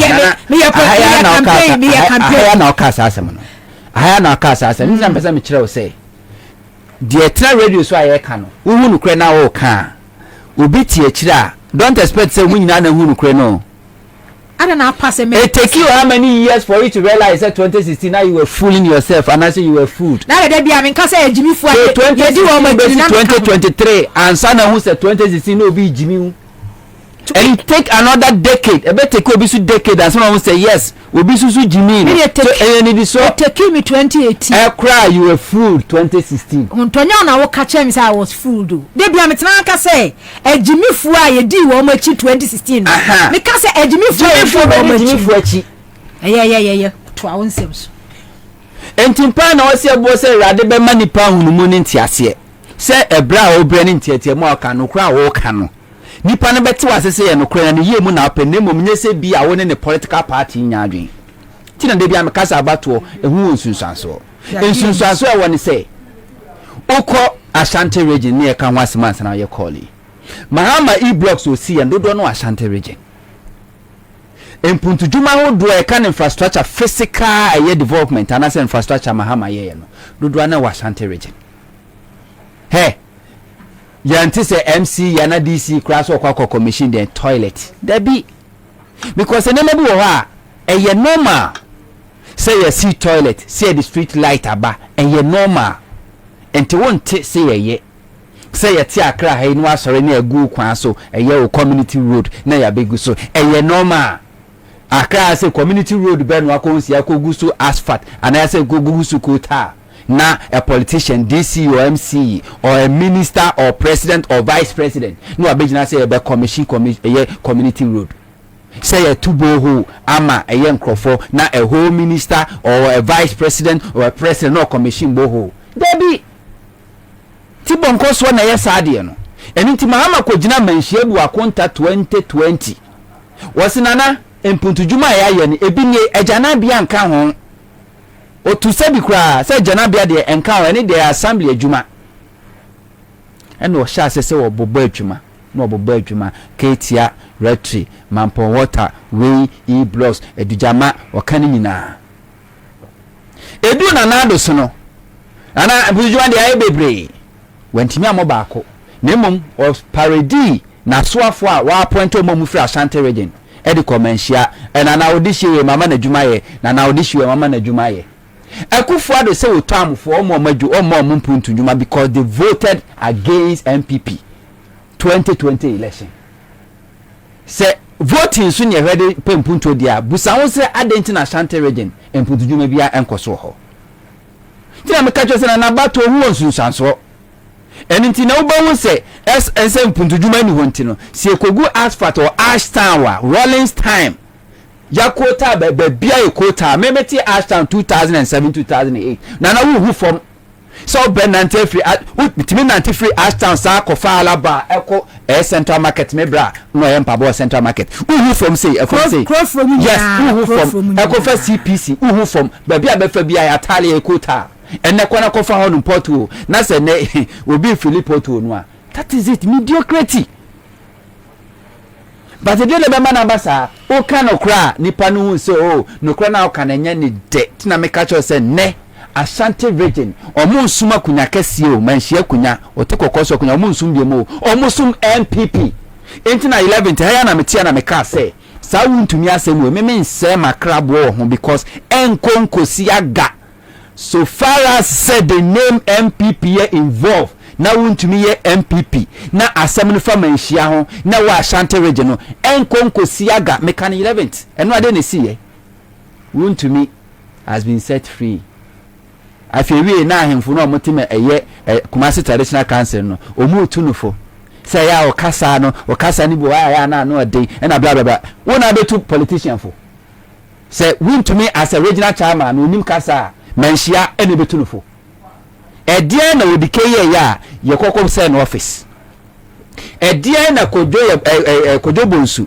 e ka aseme no kan edie no yeye na anu amekwa no bi ekire mu say ono kura sa ni dwan no o man twa ne keke o moteti wo dwan no nam ekire abufu ano mo because kojobo nsu ye ka kire ya ka kire se kojobo nsu fra himfie indeed o fra himfie o fra ofinso o yo de hye now so because of political party or belonging NDC enti no man hwe sa brand se kojobo nsu na AC Kumasi Retreat Park o man hwe se kojobo nsu na AC Kumasi Ketia Market o man hwe se kojobo nsu e na ehwe ma sa brand 20 as 2016 na asphalt na dey call Ashanti region o man hwe omo making sure say kojobo nsu ya unpopular ye kese no e kese political party or belonging NDC de kan ho o man hia ene o mo ne odi case mo go kansa info bi tagalam se achi yeso wa bomusuo ye kokko vandalizing office ye papa na ke pe no kuro odi ke wanyane amankra ha enke kunu Ashanti region because yeso akoka se atia manhia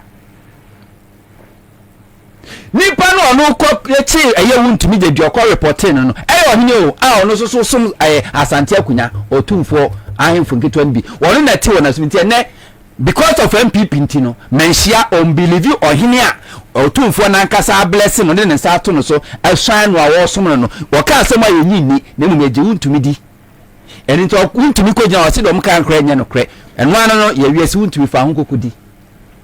This what I'm telling you say the day Ashanti region be who say MPP a curse to Ashanti region now it's too late. Indeed MPP is a curse to Ashanti region. Say MPP me come cho sen Ashanti region kwa nanim enka nenka Kumasi airport phase 2 nkoma wie ba NDC so any vote senye MPP me ba ho senye MPP enka ne Kumasi Ketia Market enka ye wie senye MPP enka Fari Hospital ka wie senye MPP all the infrastructure hospital Mahama Shas market ahodo Ashanti ko wie but because of MPP ntino all these projects understand still talking about voter region what want to mean fa voting statistics in voter region and to Ashanti region I mean chiro mu o man paniku for the baseline is also show asitinam na to aba enti political party no hwe do obi ayama wa na begina so tiapa.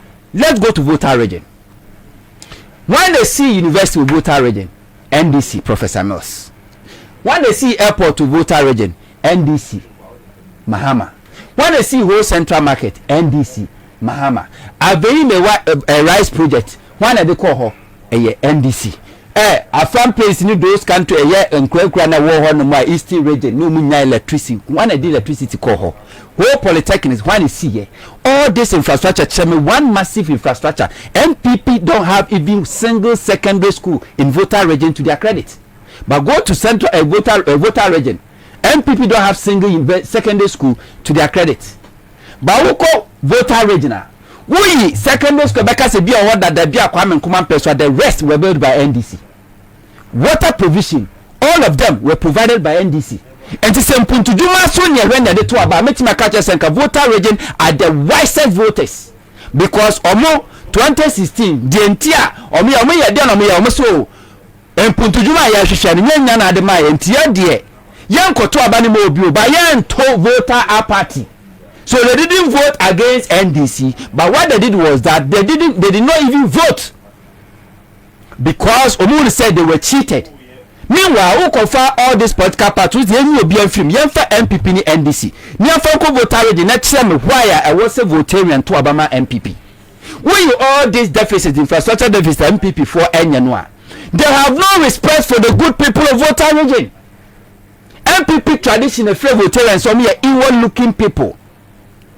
MPP tradition, and about Miabeka 2016. Yakoto abaye voter registration exercise we ba omi abegina Ghana Lisa Hotel catch say voter range will discover 76,000 people are omi Togolese so move voter abonu electoral commission cast o ma prove want me approve MPP history and Akufo-Addo timi bia na no adi aflawo hene no adi na tem say o si e-blocks no me si wie dia for sika go si ada na odwa masu voter region and Akufo-Addo timi koko gina mepe baby nso yi afa nkrofo na wodi ahemfo attending in sabe nkum che say it's beginning from you, starting from you we need some de monto abama meda because say about when e pede anka ame ma ha.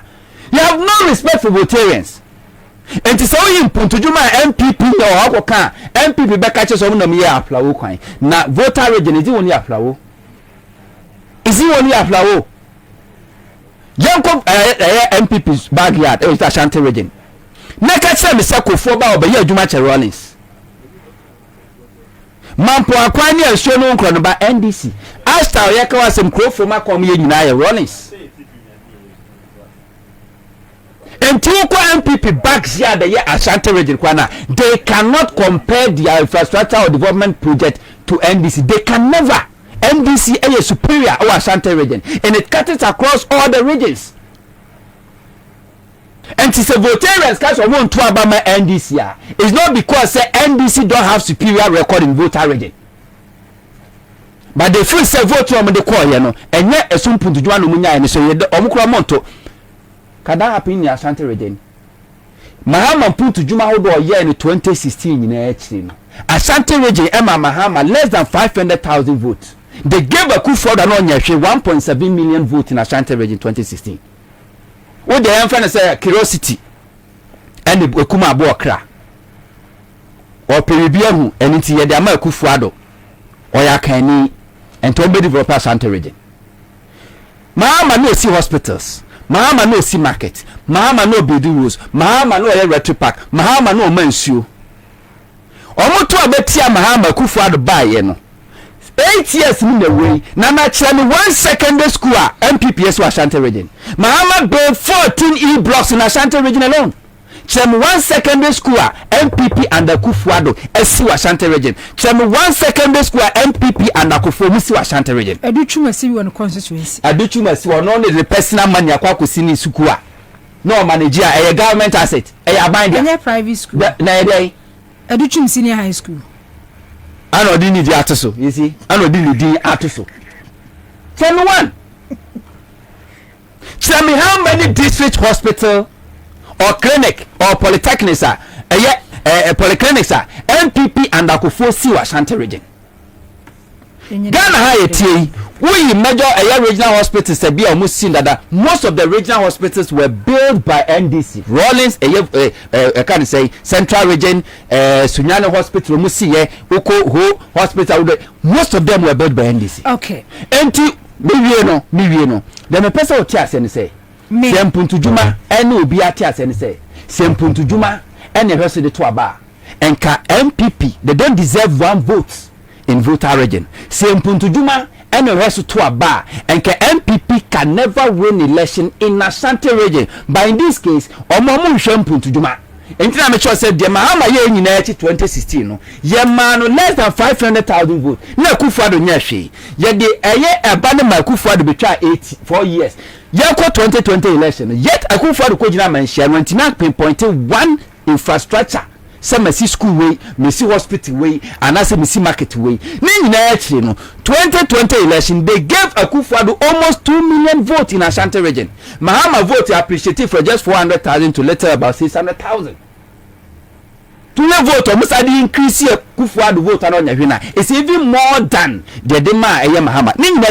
You say we are with the horse at the man until they not only vote, they rake in favor of NPP. Until I make catch say Asante region ho no omo sum manhia kunya bi mu omo sum MPP. Okay, diva memra also na yenhwe enura GR boss a okọ parliament dey see ye, and then before be call parliament na this story aba say for the past 20 years in Ghana Revenue Authority ICD omo budget a 113 billion Ghana cedi 2023 113 billion Ghana cedis into the abro so 3 point target na budget rather budget a omunya revenue mobilize ka omu taxes omu nyina no 113 billion Ghana cedis for 20 years in the GRA enya says can be da.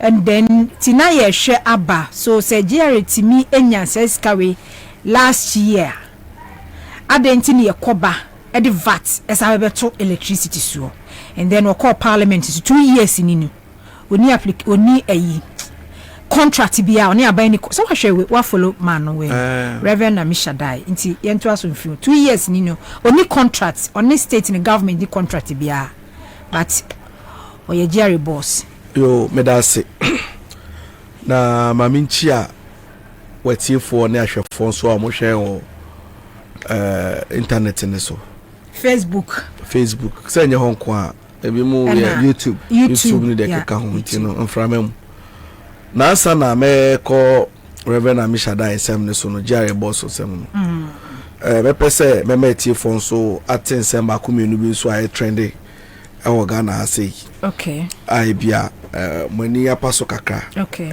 Just last week mu haya last week Wednesday Accra High Court ma judgment bi na a landmark case bia na nkofo dodo no any di akire na case no judgment ne ba ye no yentumi nka nkofo ntumi nka no ma kataso mu aso so because of nkofo angasa jumedi a omwadi ene ne ama omaye wa ase ni ntomu ntumi nka wasem eno ne Dr. Papa Kwesindum GM Bank ene Bank of Ghana a court nsem no so nim say abra ye revoke Dr. Papa Kwesindum GM Bank license no in 2019 no na akwako hia say ogidi say senia aban efa akwan so BOJ kwan so edi gu ne bank no na ohuni say aban afa kwan papa so eno di gu bank no nti no no angasa esi mu pan eko high court dedi kan na nka aban aye na adwen so say obey su court system no dey frustrate papa no nti say edu baby high court ni bu say oni jurisdiction na say oni hon kwan say obetumi atena case ni so and Dr. Indum de call Supreme Court say ohia nchirichiri mu hon de ka che ni say enye sa na asem ne te obetumi adi case no eno ye one unim say esanso ko ba ye no case we yankasa na ebua no 2024 unim say nka ese ebua no 2020 ton Dr. Indum de call court no nka eba before eba be to aba no a week before eba to aba na nka judge no di case no so ruling ni nyina de beba aban we ehwemu a no mo frustrate case no na 4 years mu ne ewo na unim say ebua case ni wie no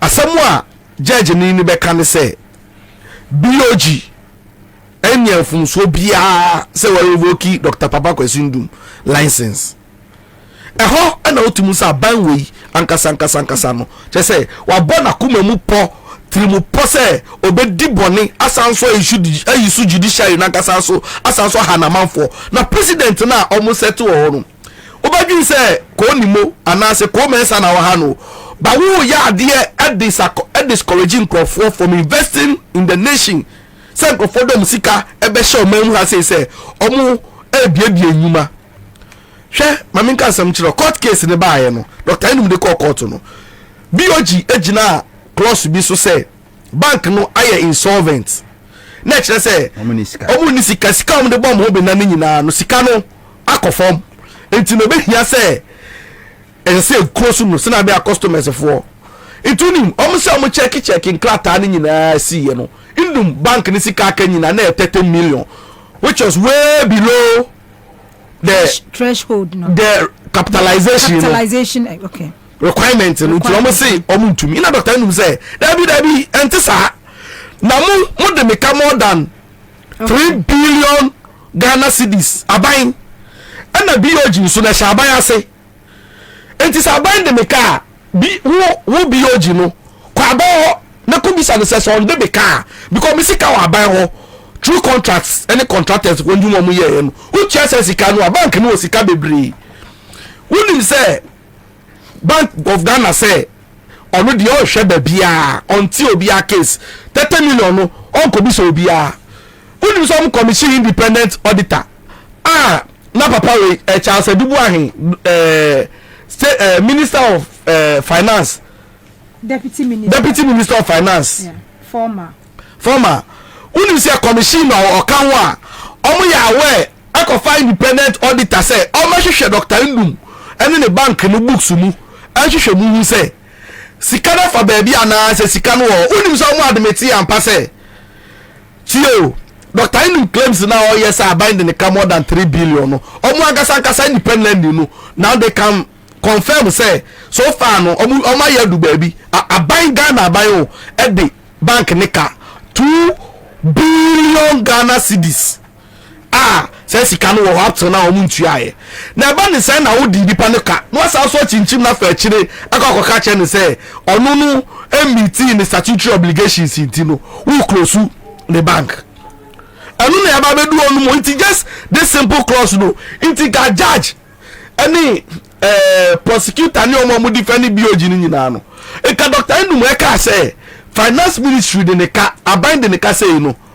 ade na mo nkɔ no mo nkɔgye mo si a hɔ de mo nkɔ hɔ ɔno ane na asɛm it imagine no kyɛ sɛ Robin Peter to pay Paul ɛnam no ka sɛ case no Dr. Ndum ɔhyɛ ongya mu ɔde kɔ a police court but deɛ ya wo mu ne sɛ deɛ ya wo mu ne sɛ na nka obi hwɛ oni Ghana fo bebree kasa wonim sɛ asɛm ɔmo ka kyɛ ɔmo si sɛ nka obi ɛpa na nka obedi Dr. Ndum mɔni a na nka nye na akufo adore na busuafoɔ why wonim sɛ it is perceived say Dr. Ndum amanfo which is not true but it is perceived say ɔno yɛ pro MPP like idea ɔmo because ɔno MPP for ɛkɔyɛ adwuma ɔsɛve anakofoɔ no ɔmo hu ni sɛ ɔte sɛ ɔmo a nti sɛ nka obi bɛdi ne bɔne ɛsɛ nye ne fie ni ɛnye na akufo ado na wonim hwɛ me se sometimes wɔ ho sɛ wonim deɛ ɔbɛyɛ wo a ɛna wonim sɛ nka obɛdi bɔne a na nka woma ne nsuo no ka wode poison gu mu na ɔwuyɛ na ɔmɛhaw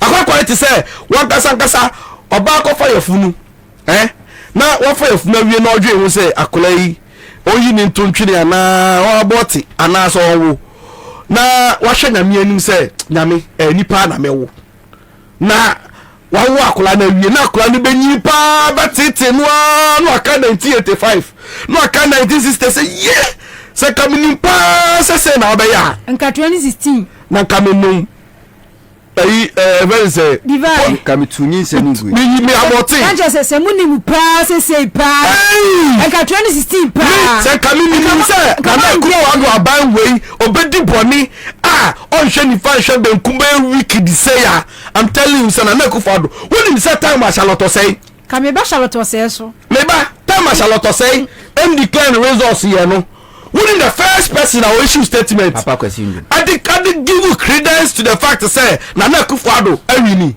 Dr. Ndum was not on my Sanya Oku a press conference Kaboma press conference no money number hey and declare into Dr. Ndum issue statement congratulating Nanado so Ewini and assembling now to try only that or catch them Mahama so also considering over to her yeah me kind now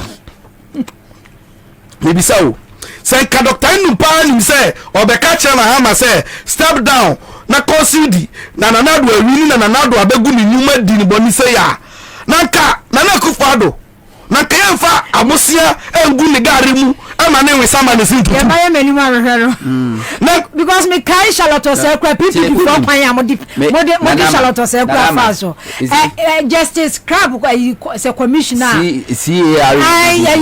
People ni no okaka say or they say. Somebody say na money president Kufuor na hwibom. Obi to say divine there. You see, nipa bi awo integrity no. So we trust sana ko hu say o sana pemo a. Oba be ka say o Mr. Mentwani ye. Opacho. Divine on several platforms, including my platform Amanyesem, Obuku to do Apacho. Because 2016, Divine single-handedly or demonstration one man demo against John Dramani Mahama. Said no so can no so him. Tina de bia me kase na na batu hu wonsun so. Na bio unto so we there. Me be there o. Time be ma. 2014, I think 2015, 2016. People before koye program of Western region. Me kokoko buy. Me tina Divine come and buy. Divine hu ha no. Nya so tia na make am. Divine no okọ Divine officer so sin studio ha. No ye adwuma. I want the driver our driving no. But Divine demonstration. Because if you say no enough. No only him. Dr. Papa Kwasindum 2016 now to Cadillac from market to market now catch them mass momra mejibo sia GN Bank interest free loan because na GN Bank na shita wo baby a asmo kan say Mahama on pega na mabunu ye enti yen to aban fenti ya Mahama ban na on be create enabling environment ema Ghana mabunu nya adwuma nye na business entumi ngro Papa Kwasindum campaign no but okwa abakosemu a Dr. Papa Kwasindum GN Savings and Loans unyane licenses under NDC ya upgrading ni buy bank ni nyina so unyane licenses under NDC Papa Kwasindum businesses e grow ye under NDC but ni nyina mu no said the kan Papa Kwasindum campaign against Mahama uko PPP mu a yonkofo bebre wono mu a omo free MPP mu ene kosi PPP just to take position in the PPP to do MPP's agenda among them AM secretary no my friend is saying ba bi 2016 they know AM secretary no or crossing from MPP okuta a nodding name yes we MPP ni no cross the carpet and today MPP 4 do one across the carpet omo HS omo adano omo ho join ye sian ba ko mo friend say sian ezi Kofi sian Kofi Asamoah all of them the MPP anom ko she Papa Kwasindum ho using PPP to do the agenda okay MPP ba ye no ano any reduce Papa Kwasindum GN Bank no yes I reduce no back to savings and loans and so one yes I revoking the license Papa Kwasindum Goko security omo counter nipa na so omo kuto mus commerce so ba 120,000 yeguni nyina enchene Papa Kwasindum oko rice production Papa Kwasindum was investing Papa Kwasindum even kra no na Papa Kwasindum ba be si assembly plant American cars GMC no we be si assembly plant no maye Papa Kwasindum na first politician in Ghana with the tundra a campaign Ghana. PPP is the first political party in this Ghana. Oko office na ye grass nkwa we nya twene boy ayidi ni grass nkwa ana no modie but now they thought to say Oliver Twist asked for more and enough and ne Papa Kwasindum just say aboatia no ama ni stadium ni sports stadium o see kran from as akọ first half pass as a stadium no so oko for Dr. Papa Kwasindum as at 2016 na the workers is over 3,600 na no kwari ya say adwumeri adane kawura the workers over 3,600 ya antise Dr. Papa Kwasindum edna adwuma for kada na so ne all these jobs were created in no background zero Papa Kwasindum say you Ghana ube nwas Papa Kwasindum abagana oko then how Papa say o da bi abato onsu so now because obi so betom from adwumeri to kawura so say Papa Kwasindum onya adwumeri bi oye kawura omo ba ko mo sa ka kire ni say the entire bank ni guya on say Ghana for sika ekogu ana odi akobie bank America eninti Ghana into our money laundry. Yes, such a yoko for Papa Kwesindum, Katem Sameboa. Papa Kwesindum Bagana Bia, also call Yoko. And Tiantonin Camio. Tinana Tua Basa Keke. Where's my Kenyinaku? The Ghana, Bank of Ghana, Kwaran Sambon, and Donson Cinema Kenyinaku, Tokro Bia, Menakwan Bank, and Aguno, both a bed captor. Where is he? Where is he? No way. Where's Mansa Wotabel? My Kenyinaku. Hello, Jerry. Share. Oh, the Tikwana, I can't look at you, Mankabadi Sanko. The last time we who got a catch them some Kenyinaku uncompleted building. Was it? The property say when they go with the field, they go all call a Medina, Sadama painted red, bait captor. Ya didn't na. That's how to say what you uncompleted building. No. And to allow where the Kenyinaku on the J Crown coy, but not to uncompleted. Munitia and so on, Jenkabadi Sanko. First Ghanaian businessmen before 2016. Only Nekuta Ghana economy. And now is Dr. Kwabena Dufo. Now me dey say Dr. Papa Kwabena Dufo was about to won Susan. Amwabin. Mumeka Dr. Kwabena Dufo, NDC and Dr. Kwabena Dufo. Yes. 2014 when the economy was facing challenges under Mahama, you catch us as a former governor of Bank of Ghana, finance minister. You consensus. We NDC ni bra. Wanko. But Dr. Kwabena Dufo, first time in the history of Ghana, was joining Mahama a stage swap or campaigning for NDC and Mahama. A choice about to win so sometimes you have to swallow your pride. Now we say time changes. And I tell you, say Mahama win election, these banks are who collapsing, most of them Bessa revive or Bessa because they know how to bring them. They know how to bring them and they will make sure that they will succeed. And then you want to say PPP the same way. And then they say PPP 2020. Yakoko ya juma walmina. Baby station manuma station. Benya. Building na wemu no.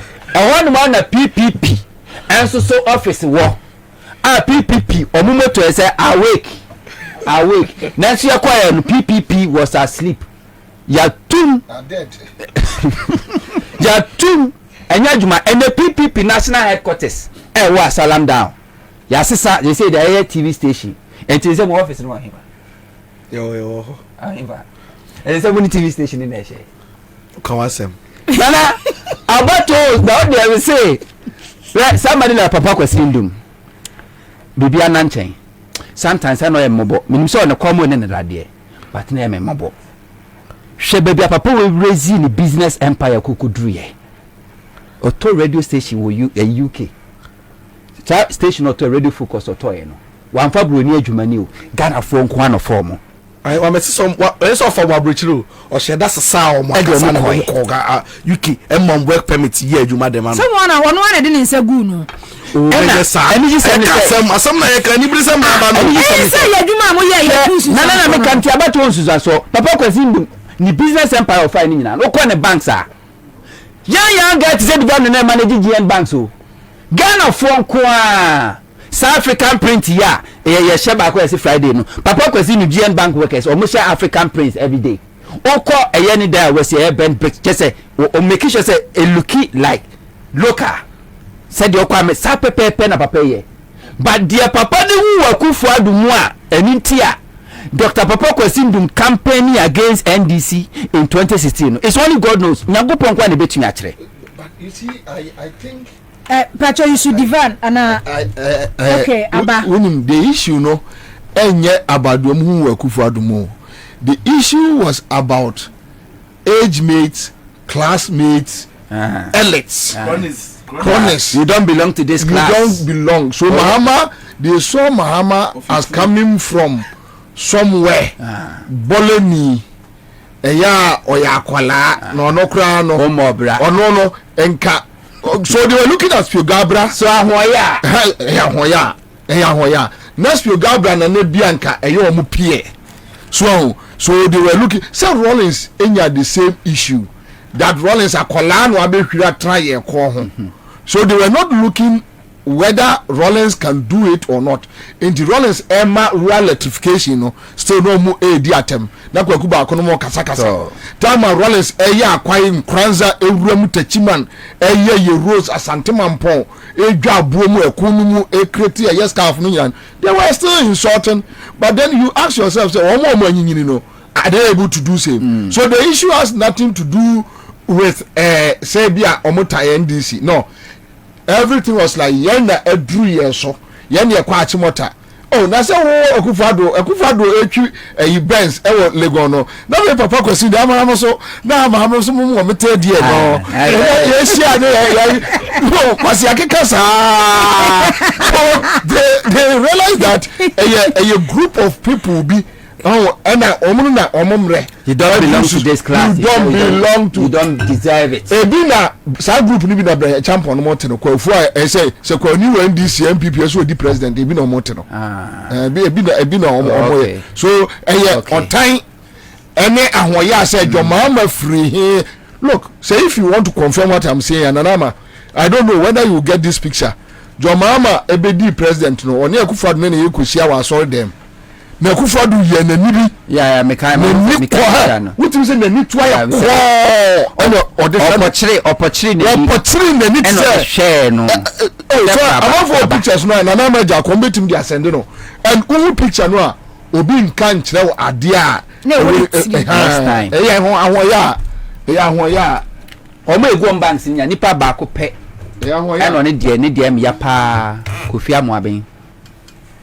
The heritage, Agongo. Let's say they go with the one only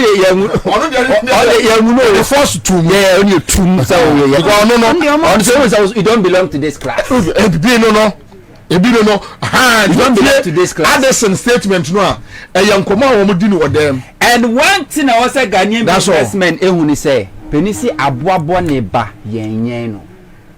Aboabo ne ba yenyen no. So I could find that taba. Say you sir, and to want to me enti wo betete ne wadwene so obenyin nanim akawanim enti oni ubone onyini a obeche wawe Akufuado first year 2016 election win here no sa business ogugu ni nyina no emu eba 99.9% in the finance Akufuado campaign Kofi Amoaben one financing directly but Akufuado ho kire no no somewhere 2000 or somewhere 2000 but Akufuado kwa Okon Kenoforia tamu nyina akobu nkotodwe pa okon na bosia 10 million Ghana asama na bobie ka no say nye class no unim sa time wa amabisi so yo chini na onu wewo onu mu buni say o inferior chini onyo mu level itudi uhwe na nado mu baaye no a achimfo a omo ye ni nyina omo baaye no mu nya sika no omo bless ankropo ni nyina say omo nya fai eya hoya na yi omo ya atachi emu ni we mu nyina omo na mu nyina despite the fact say omo si omo ye che before no omo nka o kasa wo mumu ntokwa ewo mumu the same thing omo de ye JB dankwa a okon nkrechi no see they didn't understand why onu na sorry I see when your contract say oh yeah your friend is saying Commander Sugar Factory sa plant no ono assemble the contract because ono osu ehunu unim so bia un fini krom bia oni embo under NDC Commander Sugar Factory contract JB Danko no calling MPP yes MP yes or you be like you know because we say it was based on competence intino omo hwe so una obetumi aye even that time na JB Danko no finance MPP and these people didn't want to give him credit no more person mo bebu no aboabo ne baye no all these businessmen are yakula to business 99.9% and the finance Akufuado campaign almost say adwuma mo kan papa no a global haulage Alhaji Adamu the Royal Bank the Royal Bank papa na ene dia papa no na o support NDC Professor Mills baye PBC koku ano mo twebei contract no fa no na ndoma no economy na eguro na nkrofo se invest so NDC and Mahama and a contract mo di bisu ma nkrofo bi so mo susu nye bi papa ne se ne koku apai pa KK Sapon and na managing the business KK Sapon ya MPP one who introduce Nanado and who introduce Baomia to kokko ya what a brand new bed series at the makeke the birthday afe papa asambe ni krom kotokolifo nyina so na do man Ghana ana ka tell him say sabe kwa nim say abane kwa akoto no November 2016 ka tell him so mum vote against NDC yeah ba November na anto no na papa ifri mu onu zo topic as 120 MPP hey MPP aspirant ejombo edumo eja we dey ma memfa bi so we kura bo dey eye memanim nsem edu oga Santa Baron Santa Baron yeah Baron so what is Santa Baron Santa Baron edu oh special one of the biggest guys edu dey manim nsem o edu na ni fi a wasini se mansion na ya dampon 3 2010 ewo regia me wa sempa pyramid house na edu me na sata me tell Range Rover me da no me adi Range Rover be fa me say we ya adwuma ema Ghana Fire Service akofo time no man tua ne kaneska no aba ne interest no ko be 25 billion to was let me se me links amemmo ano to we dey manim samo honto give and take to captain shot amenya no tenten no ena ye wewe mu atamos time no mutumi tu escan man no ye na ma edu beye edu e okroma edu ya me yonko pa me ana me de eyi larodogbe ne and kankan adunkankan ko duro no nko se me kire no and kankan mo parijai eni a mesisa boys kogu wo justice anai mesisa boys oh ni fie na World Cup 2010 ye koda ye chese mene no anuafo a ye tena wo de tie yenkomra na eyi Samuel Okune eye friends say nyare jojo no mkotigu no so na afenu that was around 2013-14 chese wa ye yie ndisi amena ye yie wanya na foforo hey no one of me friend me one people make a chem say edu atola cruises 3 amaba omia up office wo East Legon so mfanye campaign ina me kwa na msikwamre ofa meduko ye no meduko chere say ye yanuafo na dia wa sha say ye wo say on the businessman o hwa anu ahwe ha min kan twetwa waso say edu domo America je se busumi nsia ansa no aba men ga so oni di obedie nemom nka edu kona nim ena Samuel Okunu nyira do san ho ke edu kona nim by far Santa Baron enko kona nim by far alaji se ontimi nkana bonten na kwaya akufu ado nom de na fa so uni ba wi ofri ne kusa na edu ofri achim area ho aba omo area ho ah enti ohunu sen dia aba enti ne dia okọ support ne dia komre edu alaji adamu America no papa ni free mu no hwe ne bank Royal Bank 2016 MPP for most of the parliamentary candidates honom kwaje bosia I did run on campaign MPP ba ya Kenofuriata say ye peja bank for capital no dey 150 to 400 million no because so o ma introduce Baumia or finance Baumia campaign enti papa ne ma e approach Baumia ka so okay papa no ni college na whatever no omo faka ni bi properties ni bi meshe bank num say the beya bank no capital be kosoro won sa is it agawa na agawa ewo ye tesano sa hospital no sa abronsa no papa ne dia sa women's bank sa dano papa ne dia ni nyina na separate entity okay Dr. Muhammad Bomiye advice abusiafo ne so mo fa sa properties no Emeka bank no say the be a bank ne capital be cost net ni nyina experiment mi amiti when they get difficult omo frɛ ba omi awon fa omo da so any a revoke omo license bank ne head office ewo eyi golf house ewo shia say eye papa na nkasa ne ba oye ne ba penyi oye real estate oni see da no ana oton ma ne papa ena ne papa ne ya ye will edema ne ba no enti na nka nye bank ne japade ye je build ne ka ho papa ne yire nom akunafo ene ne manyanka account na bank or you go bank you freeze ni na. We ya enkrofo a wo mo akufo chance o ma yo mo sa o ene wo bobo su o. Yes. We ya yenya nchechire nko magazine Kumasi magazine o mo didi ntoboa yenya nchechire nko amoso ka o mo didi ntoboa apatu mo su chance o ma asantifo a eto force ewo La Paz Cantamanto ese da agigi sika ekọ akufo adu fie ekọ bona no ho ba so o mo boa na me na ye campaign ene mimi bi o ma se akotra santimampo sesi a I am telling you mimi bi o ma se akotra santimampo sesi a me no kase oh baby e ko amkuro sesi a me no kase enkwachiri me say ya nkrofo East Lagos executives can no monka East Lagos Kwame Despite no can no muntu minka esese omo dia kan nyina ya lenin na ya dene ene statish lenin ena empabo ya polish ho ena marakuda Benz ni ade asa I'm telling you me see East Lagos executives opa wodi e wusia bi otoko ma ni nkomo dia fa wo mu ani so no and that is why strengthen East Legon executives no and ka asema ba enoboa albisi East Legon executive no adane enoboa ntina ese asa debi a wo mu ase wo maka bomu ba masa na aboa bi po ma che wo ma so irifa akoso mofoi omuko ye show oba da ko show omutimi ko show mesi dia ka ye osakofo no fufuo ni wo mu nam ne ye friend say open top car ena ye friend say jacuzzi ene ye car do abeba so ye friend say car no kura na be registration investors ya wo mo bua mo man economy no akosoro ta ne build the economy enti e dia na taye chie tobo me ba cho Bank of Ghana ye kakoko no oguno no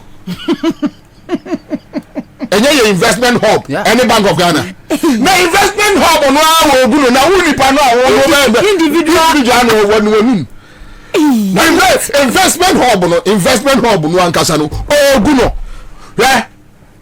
jam no ba Kumasi ye flow bi obibini black man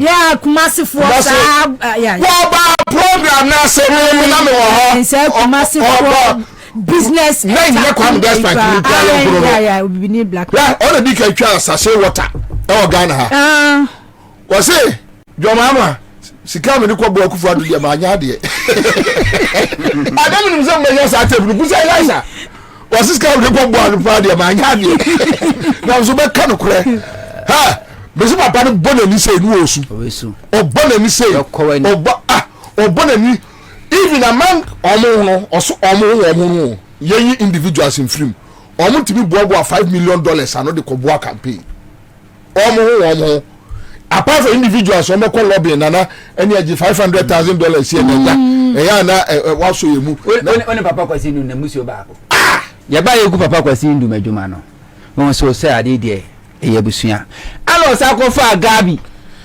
oko ha gabi say gabi be ni lawyer so ni say no oni say no of fato ka yo say no mo yo alo say jit na mo aso the same pay amen sure de omo ye ya ma gabi ko register African Legal Consult no omo ba ye no say wunya asem a na say ya hu nkrofo yira ko fa gabi ya lo mi ya we wunya asem na omo ka kire say gabi na wo papa na so ena gabi ena papa no judges no tie gabi asem enti kofa gabi ba no obusa said akase o se akata cities o se o no ka twa mo se bi wo da so o na o ma ka twa se enti o ma no mjiji scan ya samia okune jomboadu we ba o se metimi ama o ma ya ama enti ma me 200,000 Ghana nkomra no okwa na okwa ka kire honto kokojo de se bi o ti gabi na etire obi afutuom de edam enti o wia na mo awia no aka cho se case no wontimi no atwe no ho enti gabi no mo de ne yes adwuma no saa enti oba obe make sure say de aka wa ase no atowu eso mutu ase omutu ase ria omo busua mu no omo ko school omo busua mu no na nanom ehuru nyansa mo omo school na mo koye no omo school na mo koye na echi omo ko school papa kwasi ndu nyuma na omabi no omabi sen but unim say so mo school na mo koye no nyame adomo a meme ndai ano me JB dankwa ne fa na JB dankwa wawu ne fa na o bismen fadi ni ba kon san ma osu osu bempa ni otabe abato wo mensa otabe so na Capital Bank other bank ne dia board chairman ono ankasa personal account or shares and the schools so shares and na nursery so shares also no nim kra say bank management is so simple where the money is coming from and where the money is going. And this it was so simple. Where the money is coming from, where the money is going. But and then he knew where the money came from, but well, who may be a scam for? Oh, we got a TV. Now, say, JB Dankwa, we are Kwame Nkrumah person. I feel so many the final right. Yeah. Oh my God, hey, Nana, any brisem ne yakadi agro no. Na what one mo busa ho say wo mo no ma bie nyuma ekuta nyuma fo 3,000 and over. Dr. Papa Kwasindum, this government took less than 2 years to bring Dr. Papa Kwasindum down. It took them less than 2 years to bring Dr. Kobredu for down. It took them less than 2 years makenyinaku eye Kofi Amoaben hweso obi a wo se wadware anopa ogina hwem wodi ni perfume gu no ho o hwese bibia okay and receive call or receive call yes abeto to bank ni apam work unim say mebawo unim say banks na nkasa o close branches no unim say si akwa any data bank branches yes unim say data bank no more branch ben o say adia no doctor no ye go coast na no mo outlet na yi no mo regional branches after 2025 dem go for be dwane afiri wo mo office pa omugu ni wie ye no omugu banks ni bi gu ye wie especially UT bank ni ye ka ho no omu branches ni nyina no oma convert baby ono pe no hwe na location here okay man no convert ni nyina to data bank and enterprise. Let me add this information. Even various banks no votes are almost say akwa di yoku for no. What we are hearing is that a lie. Omo access ni dem confiscate here no. Omo auction am masami okunume ne omo nkrofo MPP for no. Omo start auction cash ne adan ene wuko jowlu a great capital ne heritage adan where they omo Tony Nyina last me tie area Kofi Amoaben na me reho we say na the bank ne de Bank of Ghana ka about 800 million Ghana cedis and I must say mu hia sika nya sambe mu be revoke ana kopay investor 880 actually 800 million also kopay investor and the investor ne so ko make deal obema 50% payment cash na 50% na aka no ma spread it installment and investor no trobe no ana no so trade no copy wo eye ka no furiata in the Bank of Ghana and am tro e de brand back say you won't accept it and no get it back to the investor and the investor no say okay betua na omo response na eba no Bank of Ghana no o man copy or no Kwabnadu Kofi Amoaben no o ka say no o try the comma investor no straight without copying or no to nim ho hwe and power sorry a wadwa regional hwe nim wo be pie and o receive call say workers no kodu adwumam ho no aposifo age ho afa that taking over in office wo no the personal office kra no he was not allowed to go to one kasa personal office in pose impobia meja me boxer short to be wa me kwakofa just like that can you forget unu se na partners wo dey di nkomo wa friend say chia no say oh say to say Begu Heritage Bank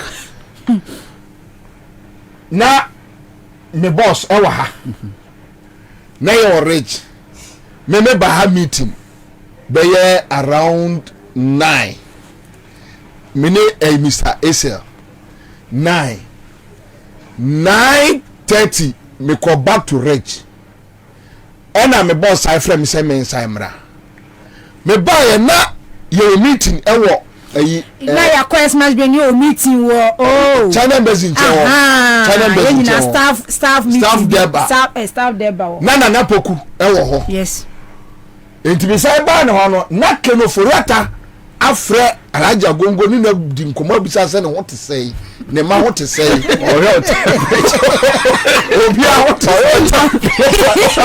blood pressure obi a ho te sei bisa se ne because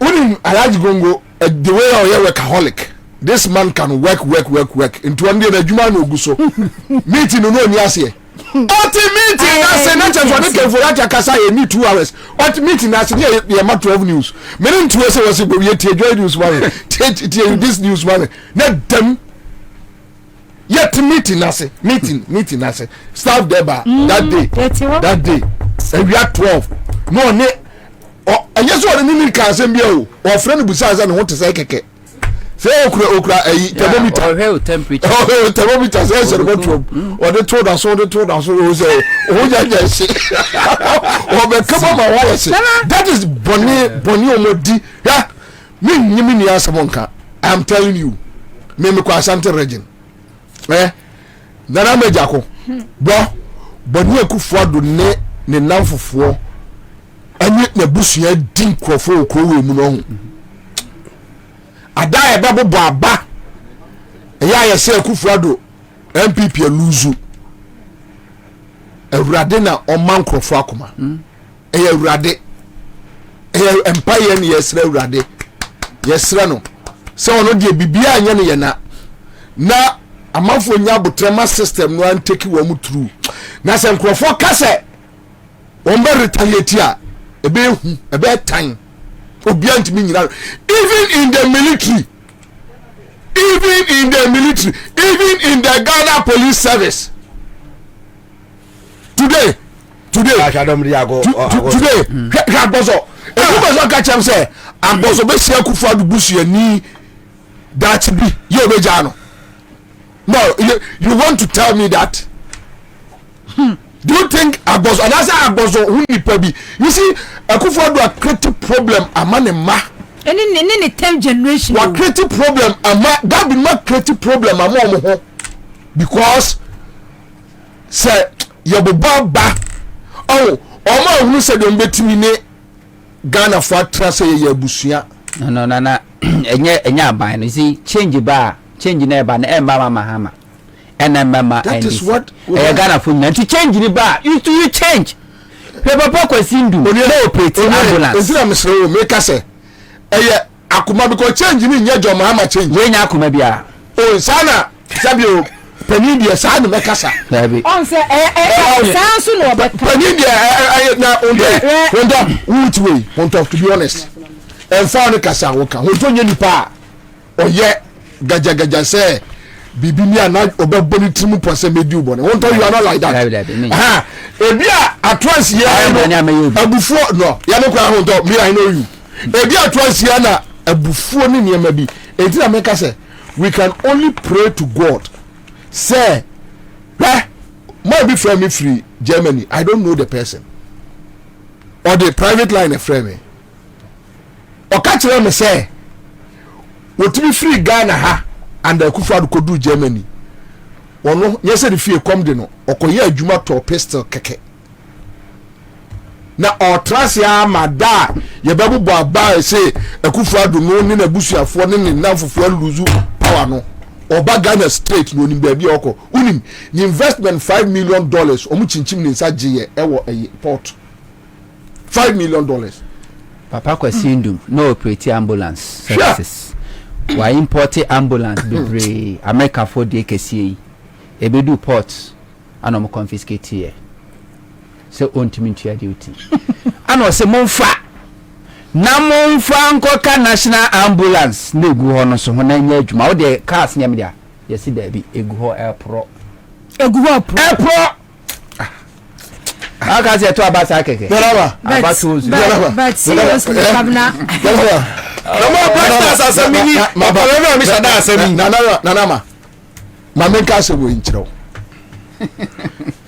I die a better by yes, or Maluzuno. Would you go? All by Snibby Brebesia or no more for taxi. Do you know why? I want to be talking for a casa, Abba port. I want to be told you to be 200 Ghana. Now what's about Umia? Container will be a cracked rice. 2 containers. I don't know about Umia the command Zombo. Yeah. The Masalaka. I'm a Nipana Susa. What is about panic that interview? I want to talk about 500 Ghana of our Kusiana snap this water port. Was I was a free forward this name. Aqua port, sir. Obo Dio Kunipa. Omofa. None of you says Canada no more. Says Canada. Or a Yaman. Look, when you say a Kuma, a man for the chicken bar. No more declare a sweet potato. Mine be last month or the or seen a pension car or the buy. Due to the man or say gentle catching some master Macani or say Macani 3 days in Baba fat retirement of Ghana. Gentle catching master the fuck can if Nana, a mirror. Women say, what to be said that echo dim concert a FBI for say, boys be a chrome car parks and we are cast a backroom. And FBI from do much by from Canada. Canada issue no. And yet FBI for no. And who say, Bobia now swears here we are cow. A whole ya, no more form of buy. And what o car park ya no more tower, no more trash also. Hey, FBI brofo do obetu asemka. Obuye ye no. Seka so mo tie nyom de call Interpol Ghana office. Ana FBI for no issue statement ato so say cars ni nyina mu bia ni wa problem wo ho. Enye sa cars no mo hwehwe. So on be release for cars amom keke. No, any issue one them prontete. It was yeah. I'm telling you, omo enye nipa one Ghana ni one. Ghana authorities, Interior Ministry, Ghana Police Service, Interpol, they should come out and say FBI for buy no Ghana new way and no chain no de ko e yo mo ko prosecute no and guarantee na nama not one almost issue statement that all those cars they don't have any problem with those cars any issue bia omo de omo enye ba kwa bra ye kan we nyina say President Akufo no preside this anema we nyina no you see after 2024 continue fia Ghana constitution say protect this about oh you protect no adai ye empire ne be say be protect no e protect no adai obakwa yi ase obakwa party obamu ne mababa ya ne mababa ba bia kama David mu ya be obi ya kama na oh the make cash millions they say abatwo there were consequences and consequences no udru kubasi keje tia na smell ho a omonya omo share mama meka de ni ko hu yeah mama kwa what chef are you lavender Central Market FKT ya Dr. Mensa ho ko PZ edumo se kubasi ye nipa ye beka se with this figure we did them with this figure and can anybody be the next what from well you see asuma hon talk about the Central Market one no baby a road the kwan mu one mu nya adane market center how they say second phase na I see man let me tell you this ekunfifo wante wa hene no almost say your friend say atames ya the Central region na mahama ememwa wo mo about one news so but one so e dey na afọ dey eneyati enti nana me dey me nana wo kon me kan tie for say JB Danko wu ye no me ye hwe say ene wa hede mu bia ni ho a ya wo ye nanso so abusia for say after several years na me adomu a eye Sunday we February 4 abodam sim and ye JB Danko na yi twato ebe ko so for penyi fie e we chibi enti usabo Mr. Yo post ni na nkasa dro ebusu immune system amani pedua na hoden sonko abemu yade kwankro bia be so so dwo ho onye no phone apemode a ne pe imbusabo Mr. Ushiri ni wa pro yade agu ushiri ni wasi ushiri na wo kwa wadwuma so imbusabo Mr. busu Ghana ha ba bia ye ton no bia obenya bia to bomode afre 0246 208496 0246208496. After Top Choco chocolate spread, you know.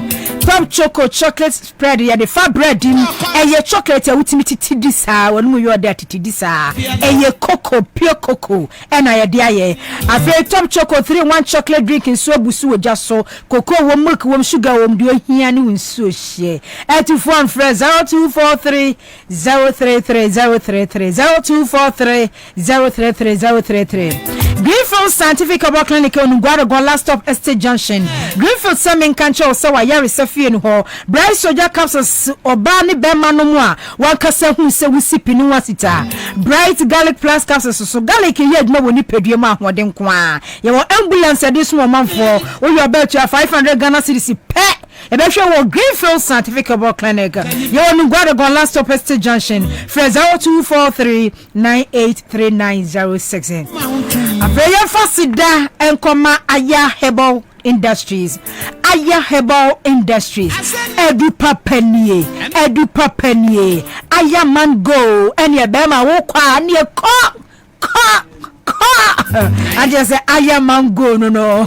Aya firm so esiesi oba pa wo volunteer and yema koye di maw afenso improve x no ema wankasa o conceive I was say reproductive system no esiesi mu ankasa ti wonyim ane se wonyim wo babies fine Aya men flow bema se ofrase wo dwunso ne bi kekem wo dwunso ne ne ma ya seta ye ya bacterial infection bi in anti-inflammatory bibia bomode ape Aya men flow udun so wa de ni pebia no ebebesen kon Aya men vital eno so no was improve sperm mobility afenso sperm quality edupa pani Aya slim so ye nom na ya treme na ya slim na ya ye fe 100% chemical free FDA approved Freya 0533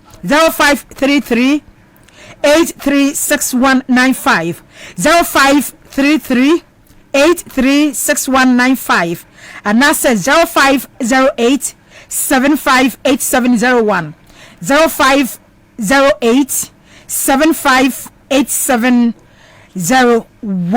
ebusu ewo edwaso enyume me fasidama na nakwabra bobi ansa duani ewodue samo ahonto divine nkroma me fasidama NST kwame kwachi asidan koma NST okwawia yuji ba me dasi wo Facebook ho ebusuafo bosum kase na nakwabra bobi ansa na empress ba ko penenwei yenyina ekabo mu a yesimo my Ghana nana ma ejako be na munyina se 6 pm ke na akra kase bo democracy ye damfua ka chire kwabra baduni ni sister eje edwa say de makohu e Greenfield Scientific Herbal Clinic